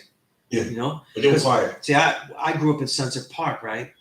And I was actually born in a Jewish hospital because I was born in Borough Park, up a couple of blocks, and I was born in Maimonides Hospital. Maimonides, though, the Jewish philosopher that actually grafted a lot of the Moorish philosophers' ideas. So it's all the way, the whole thing, right? The whole thing is a ticket. But I was born in that hospital, in the Hasidic hospital, right? And in the Hasidic neighborhood. And I was born in that hospital. So I've been in that neighborhood many times and shit like that. I even worked there for a while. Me and the guy did HVAC up there for a while. You know what I mean? And the shit about it though is that they always had a lot of Russian and Ukrainian immigrants up there. You know? And when they used to get welfare, they was not, you know, like I was a kid, I grew up on welfare. So we used to have to, you know, mom used to take us to face and you gotta see your mom go through the interrogation. That's what the face-to-face meant. And it's basically interrogation. Yeah. Or they visit your house and you gotta make sure you hide everything that looks nice. You got a nice toaster, you better put that in the closet. Oh, your father couldn't be there? Yeah. Oh no. Yeah. I remember one time my father had to hide inside because he worked, but he didn't get enough. So my mom had to get welfare and my father worked. He always worked. My father had to hide. It was hilarious. He hid in my sister's closet. And when they left, though, I opened the door, and my father was in a lotus position in the closet with the beer in his hand, didn't spill an ounce, and he's just quietly in there. I said, "Man, this is a different type of life." You know what I mean? Like, but that was way how the black man. But they didn't have to do all that. No, they didn't have to do all that. They weren't interrogated. They didn't need whole you had to tell them all the nice things that you have, like appliances. You had to tell them your appliances. You could have a phone. Yeah, phone, all that kind of shit. You could have a boyfriend. And if they went to your house, right, and they see the stuff you have, Claudine shows the whole thing. Yeah. Right? And again, you judge by a white person telling you how your right. want to be. So if you have like a shirt that's nice, like a nice T-shirt or something like that, they're like, "Where'd you get that?" You know. And it was just and they have the right to take your little 3-year-old kid or 5-year-old son in the next room and talk to them. Yeah. Without you even being there. And you know, when you're a kid, you're just a kid. You snitch, you dry snitch all the time. You don't know what you're doing. Yeah. You know. And like you had my older used to prep us, man. We just wouldn't talk. Like that was just kept silent. You just wouldn't talk, man. But I remember you used to hide toasters, hiding this, hiding that, you know. And that was like she would be hiding things. I was like, that shit is ugly. Like that's not even that's whack. Like that shit is old already. Like this is whack. Yeah, but you they getting no money, right? But if they thought that you had too many things, they would be like, you don't need all this money from us, and they would cut the shit. Yeah, but real shit. Like, yeah. But then we was all put in one area where everybody watched each other. So everybody, the village became a village at that point. Yeah. But there was no men there. So the older you got, so your older big brother or older big sister became, because your mom had to work, she couldn't stay home, so they had to watch you. It became like you had to do two things. You need to have to hustle or you had to come with the mentality like, yo, I refuse to live this way. That's right. That's right. Yeah. But now it's like you got these people coming in from different cultures, coming in, they could sit there like the Jews, they go in there with your whole go in there with your whole family. Yeah. So face And to face. that's always been the case, God. And I'm saying that because I used to always see that in Borough Park. It was a totally different. And I would be thinking like, I remember we passed by their welfare offices and we looked in there. We were there for a minute. She had to get something, but it wasn't really like a face-to-face there. She's getting like some papers, but that wasn't where her appointments were. And it was different there. Those people were there like treating it like a service though. Like we're asking for you guys to give me this. Whereas we're going and we're like hoping that you might help us, like maybe, I really need this. right, yeah, I really could use I'm it. entitled to this. Right. I hope that, but they go in there, yeah, they have I'm entitled to entitlement. this. Yeah, they have entitlement though. Yeah.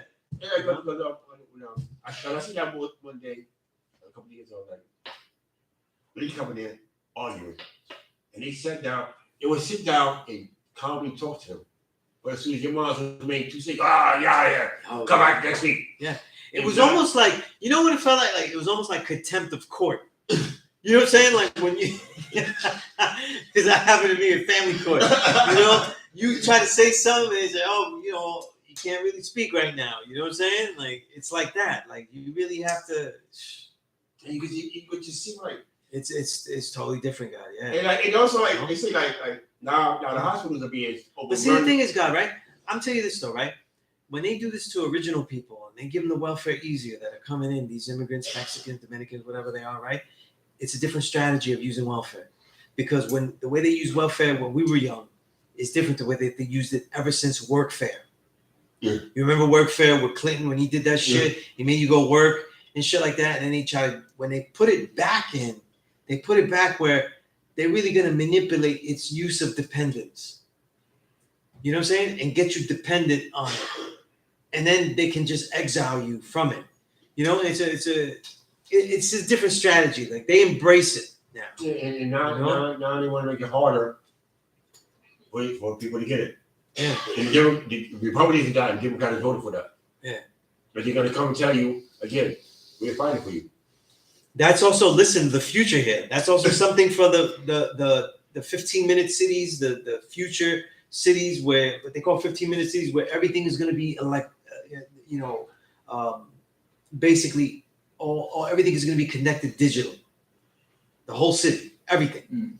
So your bank accounts, everything, what you're doing, everything, your fridge, everything. It'll be all connected though, And that's the future that they want though. Like smart cities, they call it. You look it up, smart cities, right? And what they they'll have people that like they'll know you'll get paid a certain stipend, so you won't have to work, but you'll live in that city and you'll have to do if you eat past what they want you to eat, then you don't have access. You're not gonna have access. If you make a purchase, it's always gonna be digital. So say, listen, you just bought this from Amazon. So we don't think you should have that right now. And then boom, just take that out. You know what I mean? They said, no, they can't do shit like that. That's what they do in China already. And they already doing that because if you have a bank account, Yeah. They can just take your bank account. When people get in trouble in China, though, they just lock their whole shit down. And I have one student, God, he studied out there, Mhm. and he was like, "There ain't no such thing. You go to a store, like you just let me just get that drip water, and I'll give you $1. They don't got no currency. Right? They're not. Nobody uses currency. So even if you have the currency, it's like, no, we don't take that. So almost there was no place where he found where even if currency still exists, nobody's taking any currency. There's Chinese, nothing. So that means that everything is basically, and they know all your accounts and shit like that. And the smart city is the elevation of that. That's How you feel about the AI? I mean, the AI is part of this. You know what I'm saying? Right now, when you're using it just to eliminate jobs. Yeah. But that's the whole thing. You know what I'm saying? Like, look, do you need lawyers when you have AI that could have all case law uploaded into it and can reference it? You know what I'm saying? Do you need these things? Do you need people to, you need people to interpret, but they're kind of interpreting things robotically anyway if you feed it enough. You know what I'm saying? You know, I had people ask me, "Yo, Sunez, if I use the thing to help me write something, is it good and everything?" And I'm like, "How you gonna give it to me?" No, you know what I mean?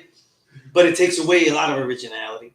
You know what I'm saying? It takes away a lot of that component. You know Because like now they want to get rid of all the writers. Because I'm saying, that don't mean that because you're a writer and it was like, Yeah, That's the imagine first you know, thing you wanna get rid of. like look, I've already written 6 books, guys. And let's say if they inputted all those 6 books, it's a lot of work. Mhm. If they inputted those 6 books and kind of made a facsimile of what the style of writing I have, and now you can make a book that sounds like the way Sunez writes. You know what I mean? Mm. I mean, that would be disgusting. Like I would. well, it's like it's no incentive to go to school. Yeah. No, it's no incentive to learn the basics. Yeah, because at first they started like grammar. They'll fix your grammar and shit like that. But then now they'll kind of answer questions if you input enough and things like that. And they also becoming a way of life and attacking. Yeah. They become sentient beings. Yeah. They're really attacking. And also now you got the female bots. Where you think guys is actually having a relationship with a bot. Yeah. Yeah. That's what Yeah. And this is where they want to take you to in these smart cities. But did they already say that to us back in the days? Like this is a veterinary casting society. Star Trek showed us this. Yeah. See, the idea though, and these are people you could read world, not just the world. What is it called? They call it the Fourth Revolution.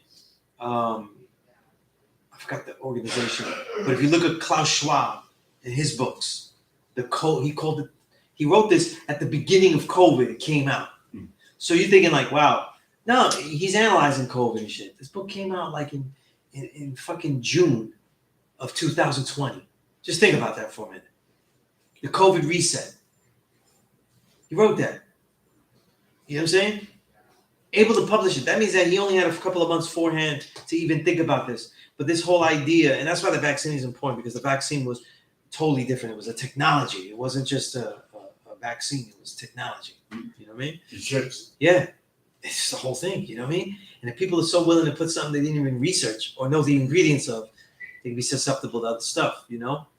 Having you in databases, detailed database. This is stuff that they've always wanted to do. Mm-hmm. You know what I'm saying? This is stuff that was elevated. Like, for example, the history of this stuff is always with subjugation. The history of databases goes first back to IBM and the Holocaust, because it was the IBM that was hired by Hitler and them to make the databases early databases to log in all of the Jews. You know what I mean? There's a book called The IBM and the Holocaust. You know what I mean? So all this shit has its roots. So we're just in the elevation of that. And now it's not like, with this shit, God, it's not just about the original people getting blood sucked. Mm. This is about everybody. This is about everybody getting blood sucked. You know what I mean? It's pretty intense. You know what I mean?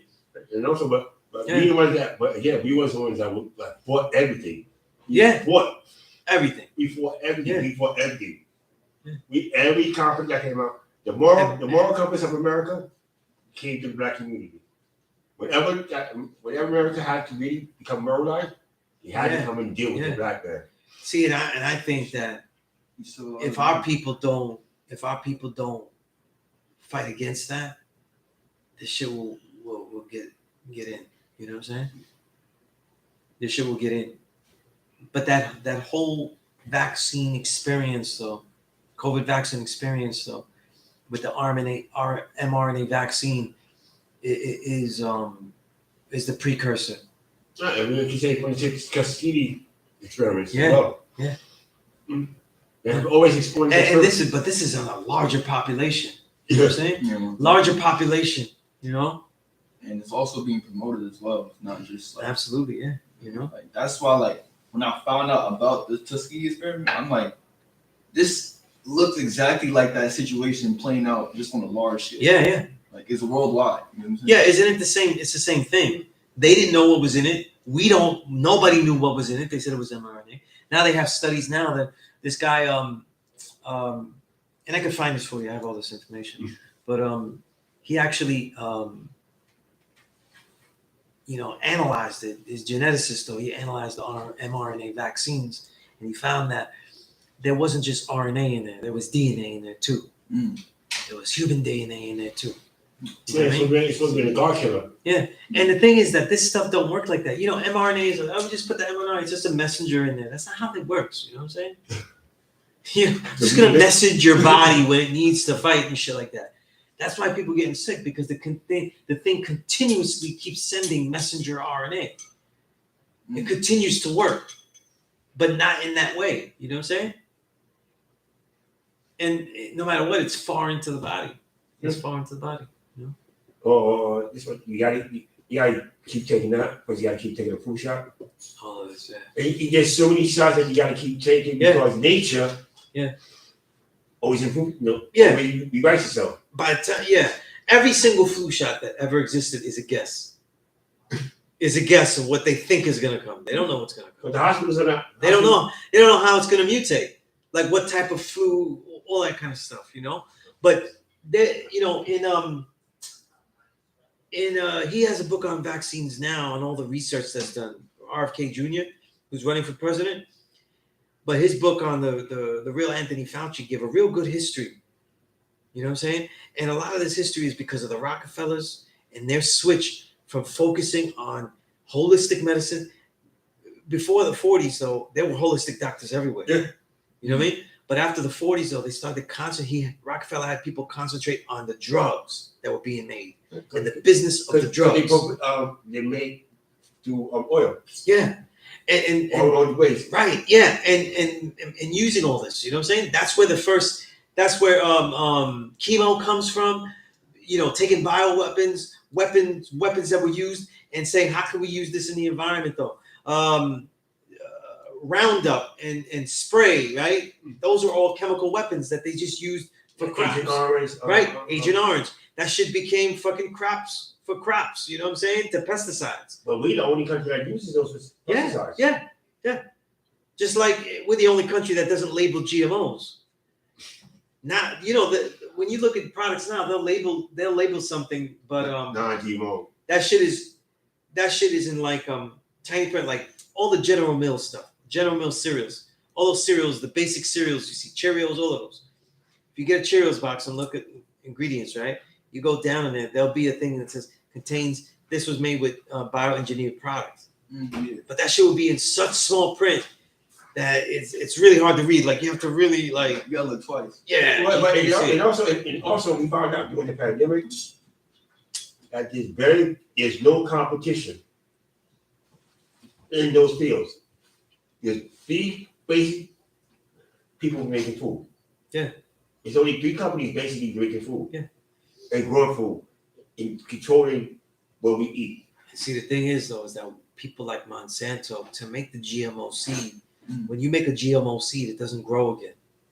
It makes the product and that's it. And you can't keep it. In other words, like, you know, you have a fruit and the fruit has seeds, you plant the seeds and, you know, like the process of life, you know, the cycle of life, right? That doesn't happen with GMO seeds. But by doing that, they're able to patent the seed and say that they own that seed. And then they go around the world collecting organic seeds and stifling them, and keeping them, taking them off the market. You know what I'm saying? And that's how they control stuff. You know? Even growers like that, it mess up your land. Yeah. Because it's not taken away from the They do, yeah. They do, yeah. And you cannot complain against them. What's interesting about that, God, is that when their GMO seeds get on other people's farms, right? You think, yo, your shit got on my farm. Get that shit out. The actual farm that it got on gets in trouble for having a GMO seed. Why do you have our shit on there? You're in trouble. Yeah. And this is what's destroying farmers, local farmers, all that kind of shit. You know, it's a real hustle, and they're processing us more and more and more, and that's why this country's getting sicker and sicker and sicker. You know, what's the big thing that's hurting everybody?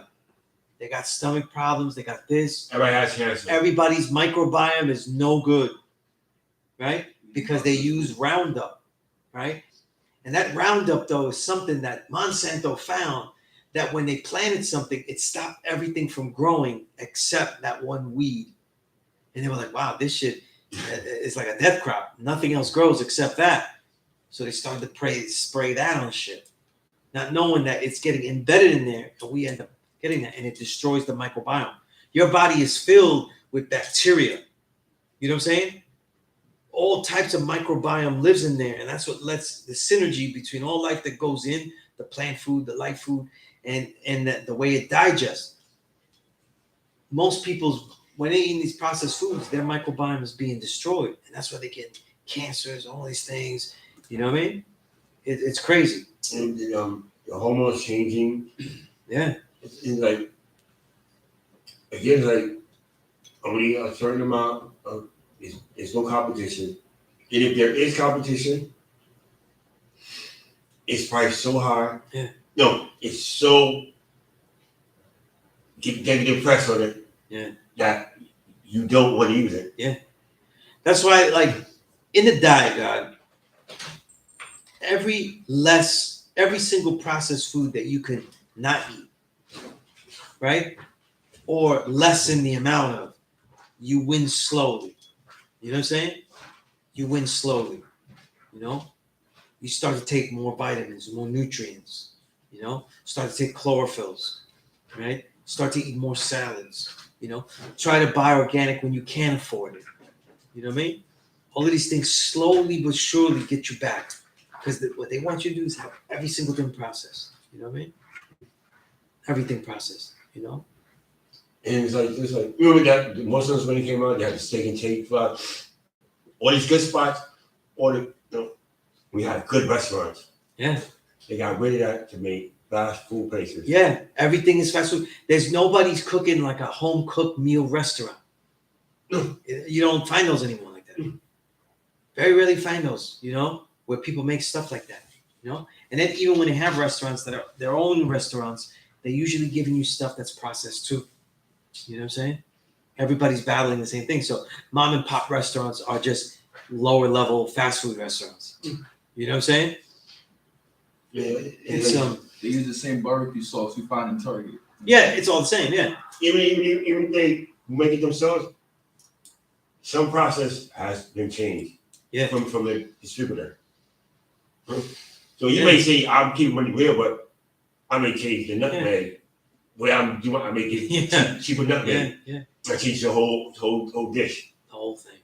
Yeah, I see that. You know, and listen, if you're eating meat, there's so many pesticides and everything. You know, and there's so many the feed that go into these chickens and everything like that are so vile that all of the processing that you think you're not having is going into that meat that you're eating. Because You know what I'm they saying? aging the chicken in 6 months. Yeah. From 6 months to 3 years. In a matter of seconds, and they don't get to move. I watched the Morning Dynamite, and when they was in the chicken farm, Yeah. I mean, like, Yeah. rows of chickens cooped up, not moving, in cages. You don't think that has an effect on your body? If you shoot an animal, if you shoot a deer, and the deer runs, you don't eat the meat. Yeah. But then running and kills the meat. Mm. But they be shopping that to us from the chicken, from the farms. Yeah, these farms are crazy. It is just packed in. And what they do is like with the chicken farms, with the pig farms, right? We shouldn't eat the pig, but I'm showing it's all the same process. What they do is they cut off the beaks, they cut off tails, so that they don't bite each other and everything like that, because they're all packed in. You know what I mean? And like it's just the same money. Then you really like how much meat do we have in this world? Matter of fact, I was looking at all these like Burger King, KFC, Chick-fil-A. Yeah, Chick-fil-A that don't sell real chicken. Yeah, the massive, the amount of chicken that they're making and the amount of meat that they. Those chicken sandwiches, all those chicken sandwiches they're going crazy for, like 3% is real. Everything else is man-made. You're gonna show you all the things that's gonna harm your body because the hospitals are now made to kill you. Mm. Everything's just made. You're just an experiment. Yeah, yeah. Because those two bodies are the same, I know that. So I'm gonna prescribe you a drug that may not work, but I'm gonna experiment on you, so I can prescribe to this one. And the drug and those pharmaceutical companies and food companies are the worst killers on the planet, but don't get prosecuted for their crimes. That's right. If you want to go sell back in the days, you go sell a joint, Yeah, I'm going back to get these questions. you go to jail. But these pharmaceutical companies can sell you anything. Nothing happen. They just get richer. Anything. Even the doctors, they put them in the doctors. Like, yo, opioids, so those opioids, they came from the doctors. It became a problem after it came to the streets, but it came from the doctor's office. So, told by the sellers of that product. So drug dealer. Huh? So it's like this country is so screwed up. And unfortunately, hopefully, it is better. You never how to grow food. My man was telling me about a long time ago. I didn't get farmer. He's like, yo, get a garden. I need to garden. Yeah. For your own food. You will see. Yeah, we will be forced to that in some degree. Yeah. And I seen it. I seen it for myself. I ate, the fruits from the garden. Yeah. Let me answer some of these questions here. Malik acts in the second degree in the 1 to 14. He preserved the best part for himself. Wait. Second degree 1 to 14. Since he made it, so I see made and grown in the born degree as well. What is the difference between the two, made and grown? It's no difference though. It's no difference. That's my short answer. I saw you ask about a protocol for detox and stuff. Let me text you some stuff later. That way the protocol we could go through it, because I think it's something that to be individualized and not to, I have to see what you're already doing. So then we add on what you could do and stuff. Damn, there was another question here. Sure. Also, if the devil's made weak and wicked, does he not know better in his decision to do devilishment? The whole point of being made weak and wicked is that he's so weak that he does devilishment, does become wicked. It's not necessarily a choice. It becomes almost like a nature. There's no way to not be wicked because he's so weak.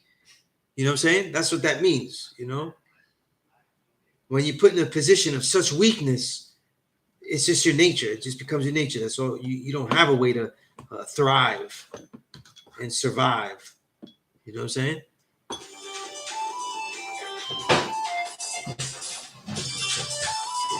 Yeah, I'm gonna text you about the flushing and everything, because there's things you could do, chlorophylls, the type of fasting, things like psyllium husk and things like that.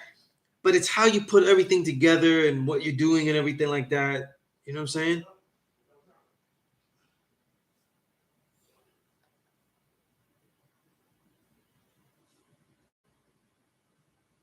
As always, Sim, I see you powerful. You always saying some good things. Clarity leads to wise decision making, which gives you a charted path to uncover and reveal and understand even the most difficult challenges in life. That's right.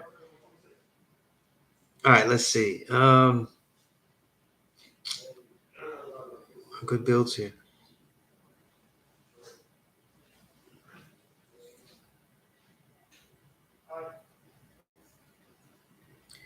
That's right, Harmony. Yeah, people here think that they are safe. Yeah, unfortunately.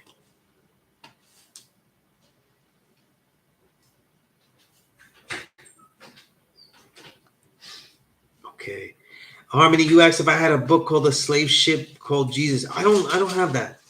I don't have that. In fact, I don't think I ever heard of that book. I didn't know there was a book named that.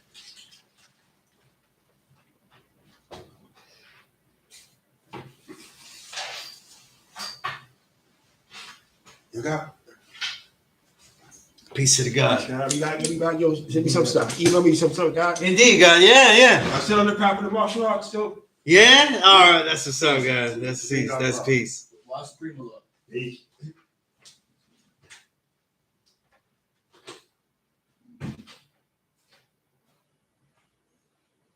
The order that you receive to give out the degrees.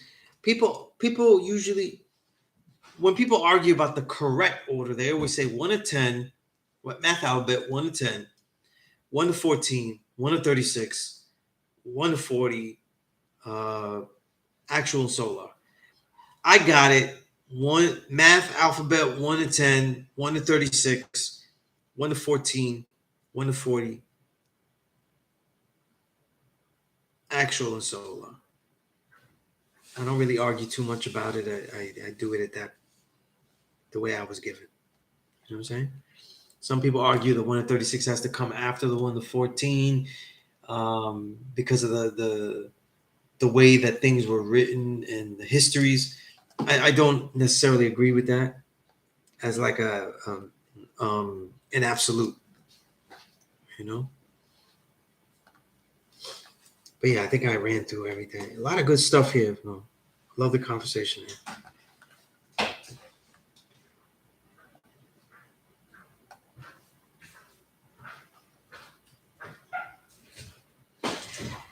So we're past. Wow, I said I would be here till 8 o'clock though. See what happens here. But I will say that I will morally assert that the authorship of this class session is mine. Can I say that? I didn't even start reading the book. I'm already seeing bullshit. You know what I mean? I was like, I just opened the book and I was seeing the bullshit. So anyway. While we doing now, every square inch. Yeah, that's right. I have never seen anyone deliberately get 1 to 36 after 1 to 40 though. The only difference is 1 to 14 before 1 to 36 or 1 to 36 before 1 to 14. I've never seen an argument of any other kind that is valid. None. And 1 to 36 after 1 to 40 means you got math, alphabet, 1 to 10, 1 to 14, 1 to 40, then the 1 to 36. That's crazy. I don't know anybody that has ever gotten that. So, yeah. Yeah, you will have a whole different understanding. Yeah. But again, some people will argue that the 1 to 14 has to come before the 1 to 36 and stuff. And I just don't, like, I think as far as memorizing, sometimes it's okay to do the 1 to 10, then the 1 to 36 because you get them feeling like it's easier to memorize, and they get to the memorizing flow. But it's not, I don't, as you can tell, I'm not one to argue about shit that is not so,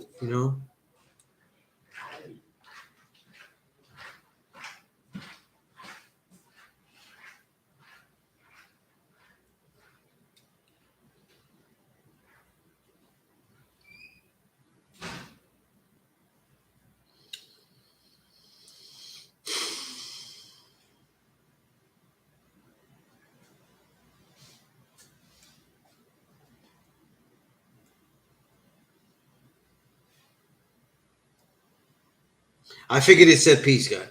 Major Bank, you had a good question. The following questions must be answered 100% right and exact before admitted a student to said lesson number 1.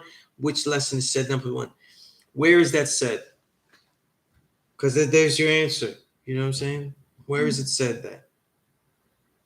The following questions must be answered 100% correct before admitting to the student to said lesson number 1. Remember, these are the Muslim teachings, though. Right?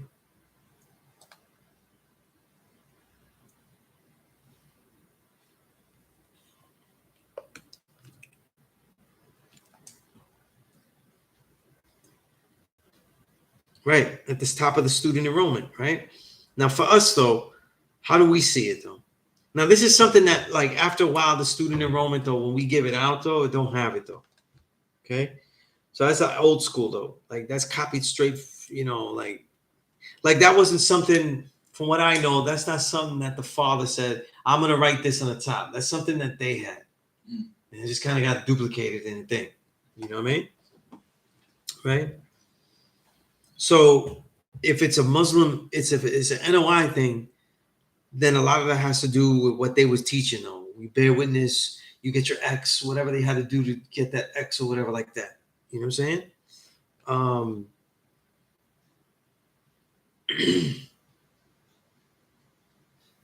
Right? But those said lessons though would be lost found lesson number 1, right? The 1 to 14, and then the 1 to 40. And it's because of that though that people will do the 1 to 14 after, you know? Right? Yeah. Lobby, yeah. Yeah, I'm not surprised that lobbies would have that. They got the old school, you know? I mean, mine's had it when I got it too, you know? I don't give that out, though. It's religious talk. I don't know who told me that. Father didn't say that. That's just written there. You know what I mean? Right? But that, the lost found Muslim lesson number 1, that it's 1 to 14, 1 to 40. That's what they're talking about there. You know what I mean? But you got to go through the student enrollment first to get to the 1 to 40, 1 to 14, 1 to 40. Right? Yeah. You know?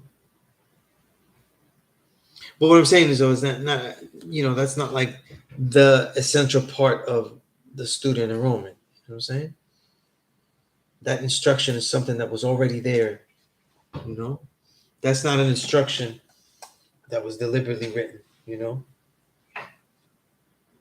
by us. Like we didn't write that. Yeah. That's what I'm saying. You know, doesn't mean that we don't agree with it in some form or fashion, though. So it's different. What I'm saying. You know.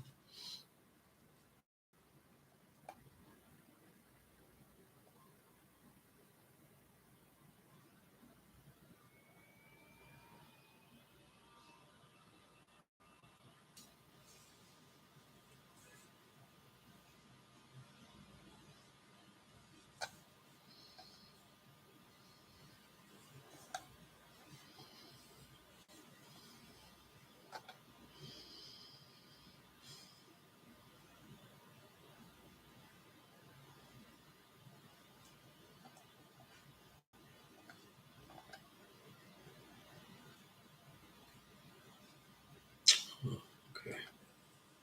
That was something different.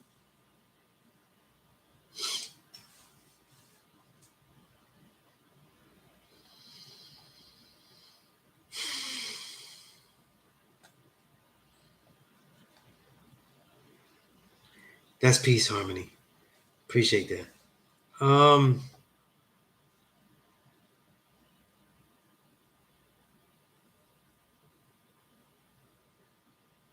Yeah, for what I know, people that stick to tradition, the most traditional um, way of getting it was 1 to 10, 1 to 14, 1 to 30, 1 to 40. However, that doesn't mean shit to me. I'm gonna tell you why. It had nothing to do with one order being easier. Okay, even though knowledge me gave it to me 1 to 10, 1 to 36, I teach it like that, right? The truth is that the way the gods were getting it, though, they didn't get it like that anyway. The firstborns didn't get it like that. Mm. You know what I'm saying? You know how they got it? They got it like, yo, he told you this degree, right? He told you the 30th of 1 to 40, right? Tell me that one, because I know the 25th. Mm. You know what I'm saying? They were doing it like that. So theirs was kind of piecemeal in a lot of ways. Yeah. You know what I'm saying? So like the way like when I learned martial arts with the guys, like they would be teaching other techniques, and I was like, yo, he never taught me that though. You need to teach me that shit. And they were like, well, he taught you this. And I was like, I'm gonna show you what I, you know. And we would, when Seagung Bobby wasn't around, we would show each other what he showed us. You know what I mean? And we would all be doing different things because he showed us different things, right? And maybe we realized that some of it wasn't as best for them as it was for what he gave me, but it was, you know, it was good to know everything. And they were taking the degrees like that, you know. So, you know, I think that there's only 2 ways that I think is acceptable, though. You know, I appreciate that. I appreciate the condolences, Malik. You know, Malik, another brother that checked up on me regularly, and I appreciate it. You know what I mean?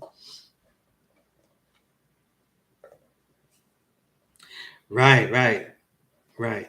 I mean, I only think the adjustment goes one or two ways. It's where you put the 1 to 36 and 1 to 14. Everything else is not, you know what I'm saying? Other adjustments. Let me give you historical adjustment too. Umala, right? Right? Remembered imperfection. Umala, he used to do this, and a lot of other older. I learned that a lot of gods used to do this. Before you got, when young God was learning, he was a newborn. He didn't have nothing, right? They might give him mathematics and shit like that, right? But he had to not just know the first degree in the one student enrollment. They also taught him the 14th, 15th, and 16th degrees in the 1 to 40, right? Who's the 85, the 10, and the 5, right? Because he has to know the world that he's in. So they kind of taught those first. So he took it out of the 1 to 40 and would teach that to the student first. Now, I asked Umala, did they have to memorize that? And he said, it depends though. Sometimes we did make them memorize it, but they definitely had to know about it though. You know? So like certain things got extracted, you know? Like, and it's how you teach a student though. Like my brother Infinite Mind, I don't think he's here in the chat anymore, but he had a build years ago and he was teaching. I taught him, and he taught so many, and sometimes he'll give them, they have to know that first degree in the 1 to 10, who's the original man, before I even give them supreme math alphabet. Like they have to have some awareness of that. Now that's his way of saying, if they don't see who the true and living God is, they're not fucking with these mathematics. You know what I'm saying? In essence, we're all doing that though, in some way, right? We're not taking them through math and alphabet though, if they don't see, like, we had to take them through why the black man is God. So in some, but instead he's doing it more overtly by having to memorize the knowledge degree in the 1 to 10. You know what I'm saying? Before he takes you through with that. So it's all little things, and there's little adaptations that people do to make it, you know, work for them. You know what I'm saying?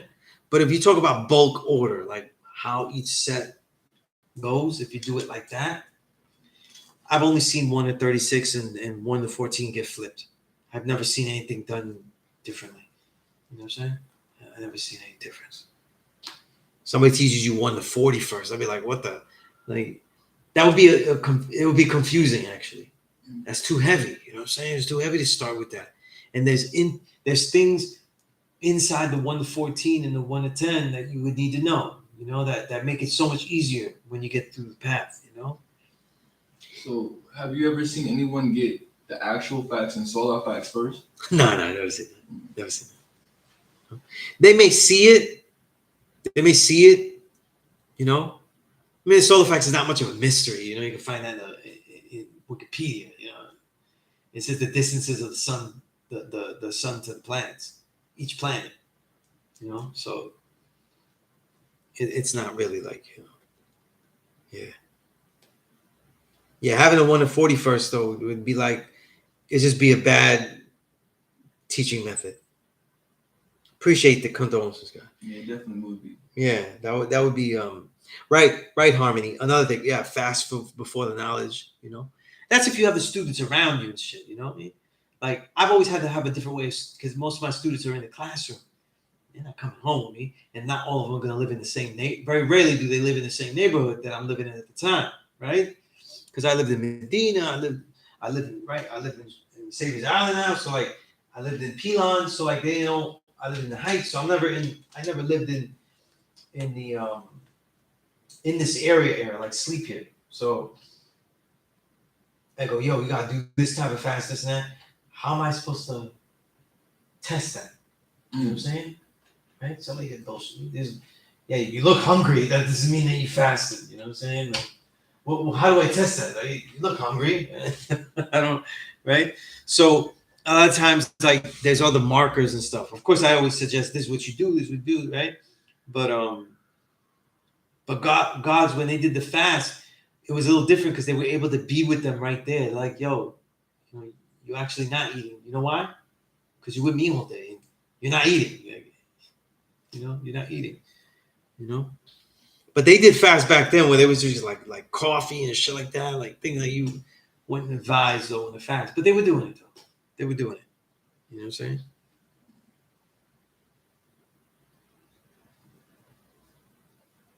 That is a very good question. What year of did the distance of the planets from the sun become known to the masses? If it wasn't known then, it had to be known by then, though, once the Hubble telescope is made. Once they could measure the distances of light, then everything could be measured. You know what I'm saying? Yeah, I was doing research on like how they even found out the distance from the sun, and it's funny because people want to ask like, yo, this how does the universe was made, all these different things, and they're all explained through mathematics. Yeah, isn't that beautiful though, right? Beautiful thing. The fact that you can tell the distance from the sun by how much light is radiating off the moon. You know what I'm saying?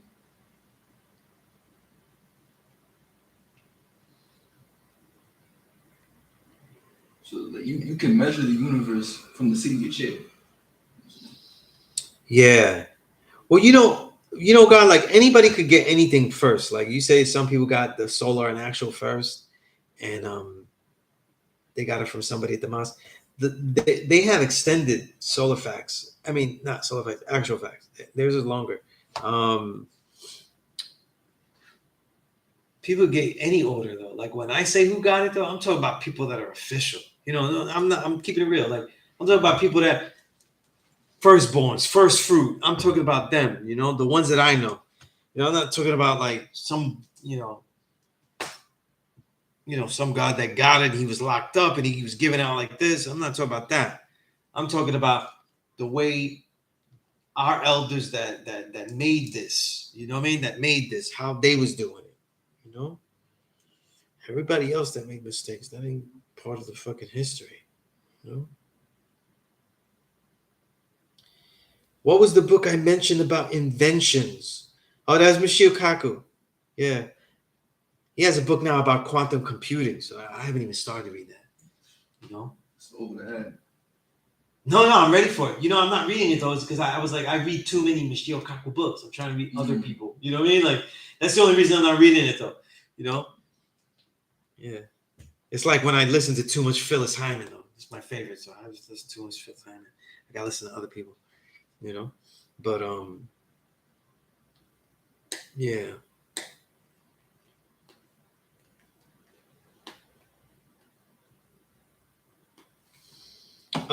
Type the book. I'll just well, that particular book, I forgot the name of the title though. You know what I'm saying? It's a long ass title. It's the author, you know. But you could just email me and just say Michio Kaku. I have the whole collection of Michio Kaku books. You know, he's one of my favorite authors.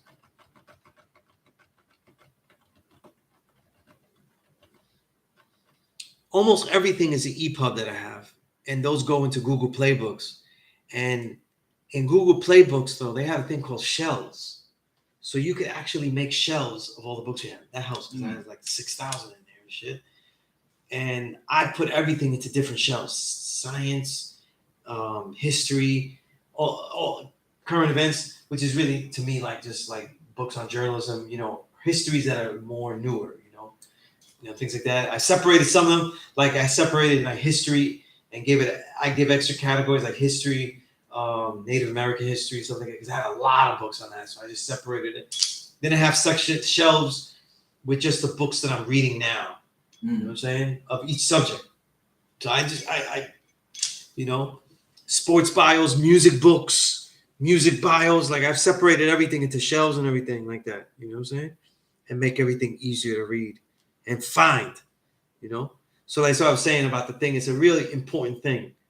So it's not just that reading more Michio Kaku books is not bad, but making sure that I go through the difficulty of being diverse.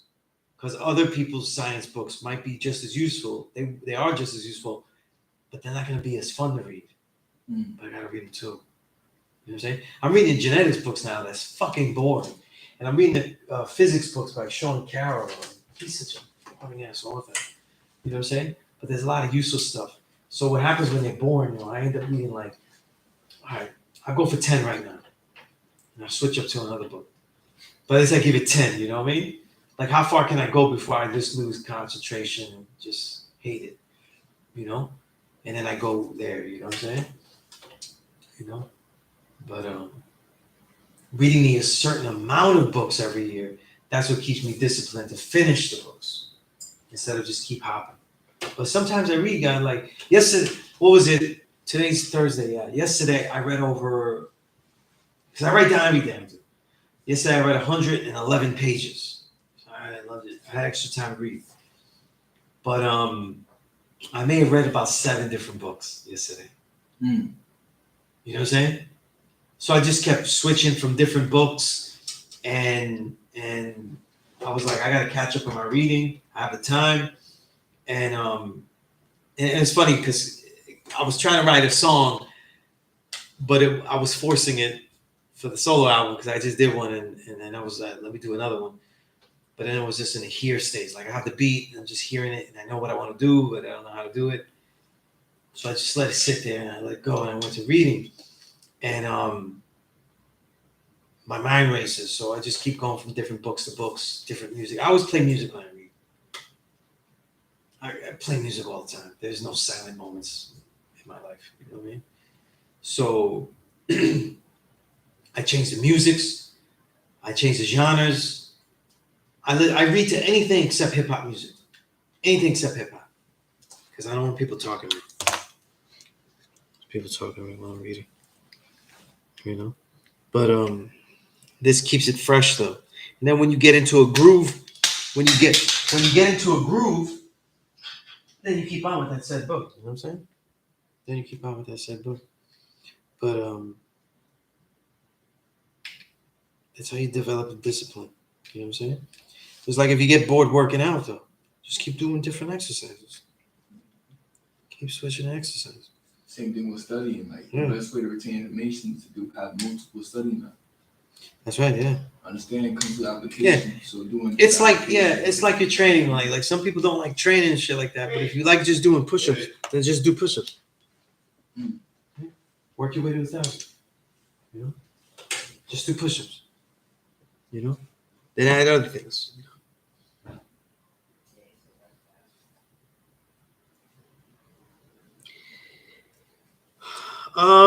No, yeah, because something that's made is definitely going to grow, right?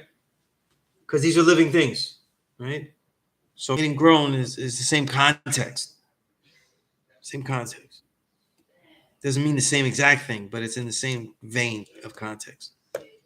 That's what I mean. It makes sense, right?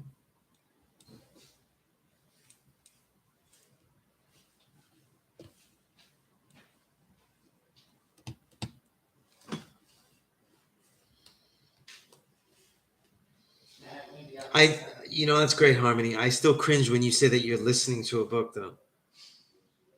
And that's my old school. I'm digitized and everything like that, but I still cringe when anyone says that they listen to a book. You know what I'm saying? You have to look at the book. You have to look at the word. The word is like a puzzle, though. It looks a certain way. You know what I'm saying? It says something else, though. You know what I'm saying? When I hear a book, it's too fast. I need to capture it. I need to see how it looks. You know, it's different. You know, but at least you're reading the Sherlock Holmes. At least you read it. You know.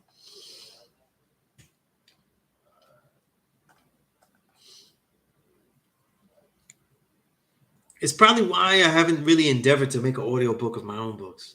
You know, I want people because it's not, it's not the way I would want people to experience my work, though. You know what I'm saying? I don't even know how people do it with poetry, though. Would they read an audio book of poetry? Because poetry is the peak of that. Like if you ever read poetry, right?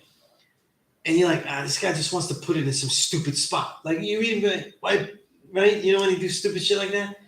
But it's really, if they're really writing well, it's the tempo and the pace that they want you to read it in. or how slow they want you to stay on a word. This is why poetry is written by the way it looks, and out of all the things. Everything is like that. An essay, literature, stories, novels, creative works, anything. Everything is the same. But poetry is the most extreme version of that. That's exactly the whole point of it. The way it looks, like how it looks. Why I put it like that. Why, So what you see there. Yeah. No, I get that. Yeah, I'm just messing with you, homie. Yeah, just messing with you. I think I would listen to books that are bullshit that I don't respect as much, and then to read ones, But I don't know.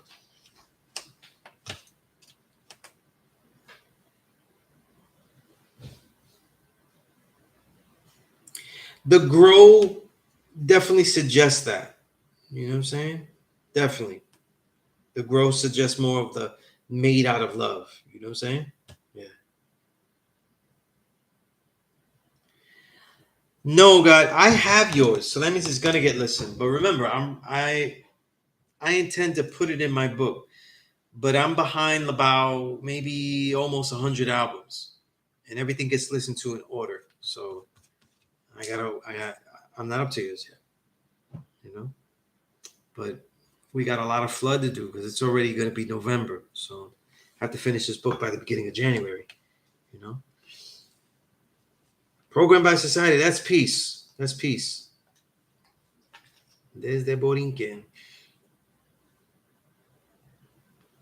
Yeah, that would be kind of dope to hear Rakim auto.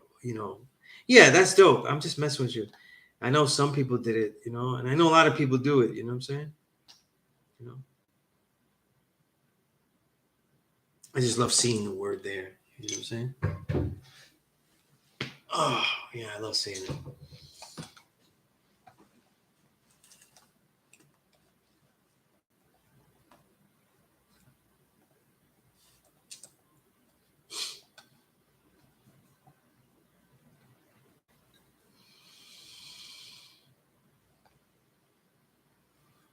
Okay.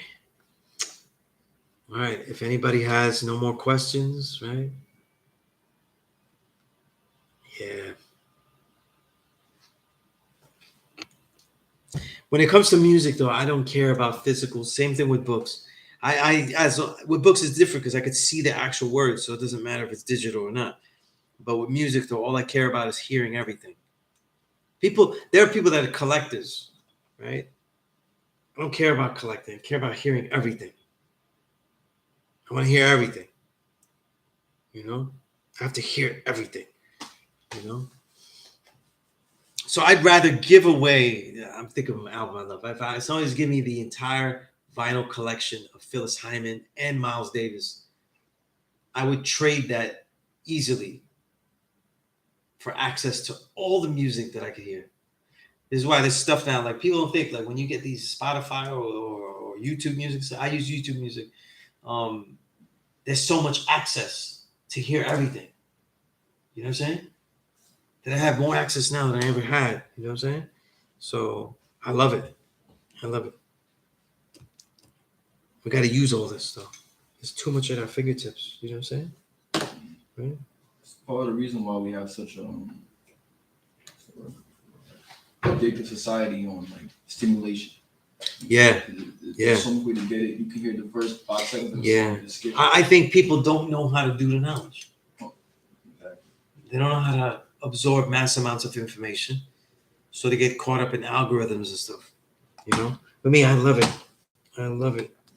I have spent most of my adult life before all this digital stuff buying, borrowing, copying, stealing, taking, staying up late listening by a door. You know what I'm saying? Walking into a store that had a song. You know what I mean? I've been trying to listen to everything that I could find. You know what I'm saying? And it doesn't stop. You know what I'm saying? So, these apps like that where they just have put all people's music out and access to, listen, I instead of telling people not to put stuff there or not using it like that, what they need to do is pay people what they're worth. I would love everybody to hear my music if it's just on a streaming platform. I love that. What I would love though is that when my music streams, right, me and Kamal, our music streams, that we get actually paid what we're worth for those streams, and not like point half a nickel, half a penny for every stream. You know what I'm saying? Then it would be valid, but actually able to hear everything, yeah, that's a beautiful thing.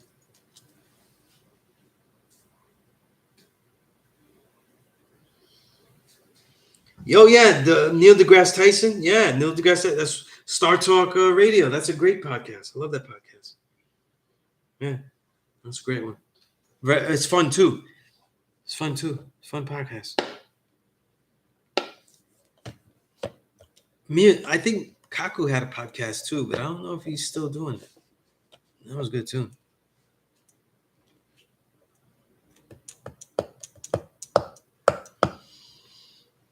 All right. Unless there's any more questions, I'm gonna let everybody go. I said I would be here till 8, and I'm here. It's almost 10, so we're going on 3.5 hours here, which is pace though. All right. So I'm gonna let everybody go here, and the Celtics won today. It's preseason. You're bragging about preseason already. You know what I'm saying? Listen, there's no such thing as basketball anymore, though. It's just 3-point chuckers. They shouldn't even dribble inside the paint anymore. They just chuck on one side and then chuck the other, and you just play in the middle of the court. That's all I'm watching now. I don't. This shit is boring. Yeah.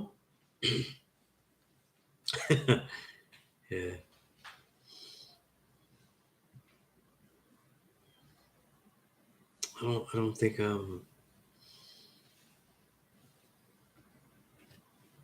I wouldn't be mad if the Celtics won, though. A chip. I like a lot of players on the team. I wouldn't get mad about it.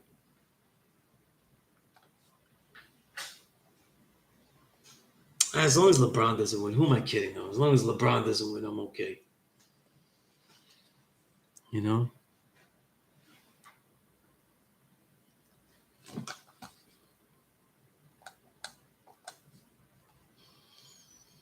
All right, I'm gonna let everybody go. Email me, Sunez97 Sunez, SUNEZ @gmail.com. Okay? Email me, contact me, text me so we can build, continue. All right? I'm gonna let everybody go. All right? Peace.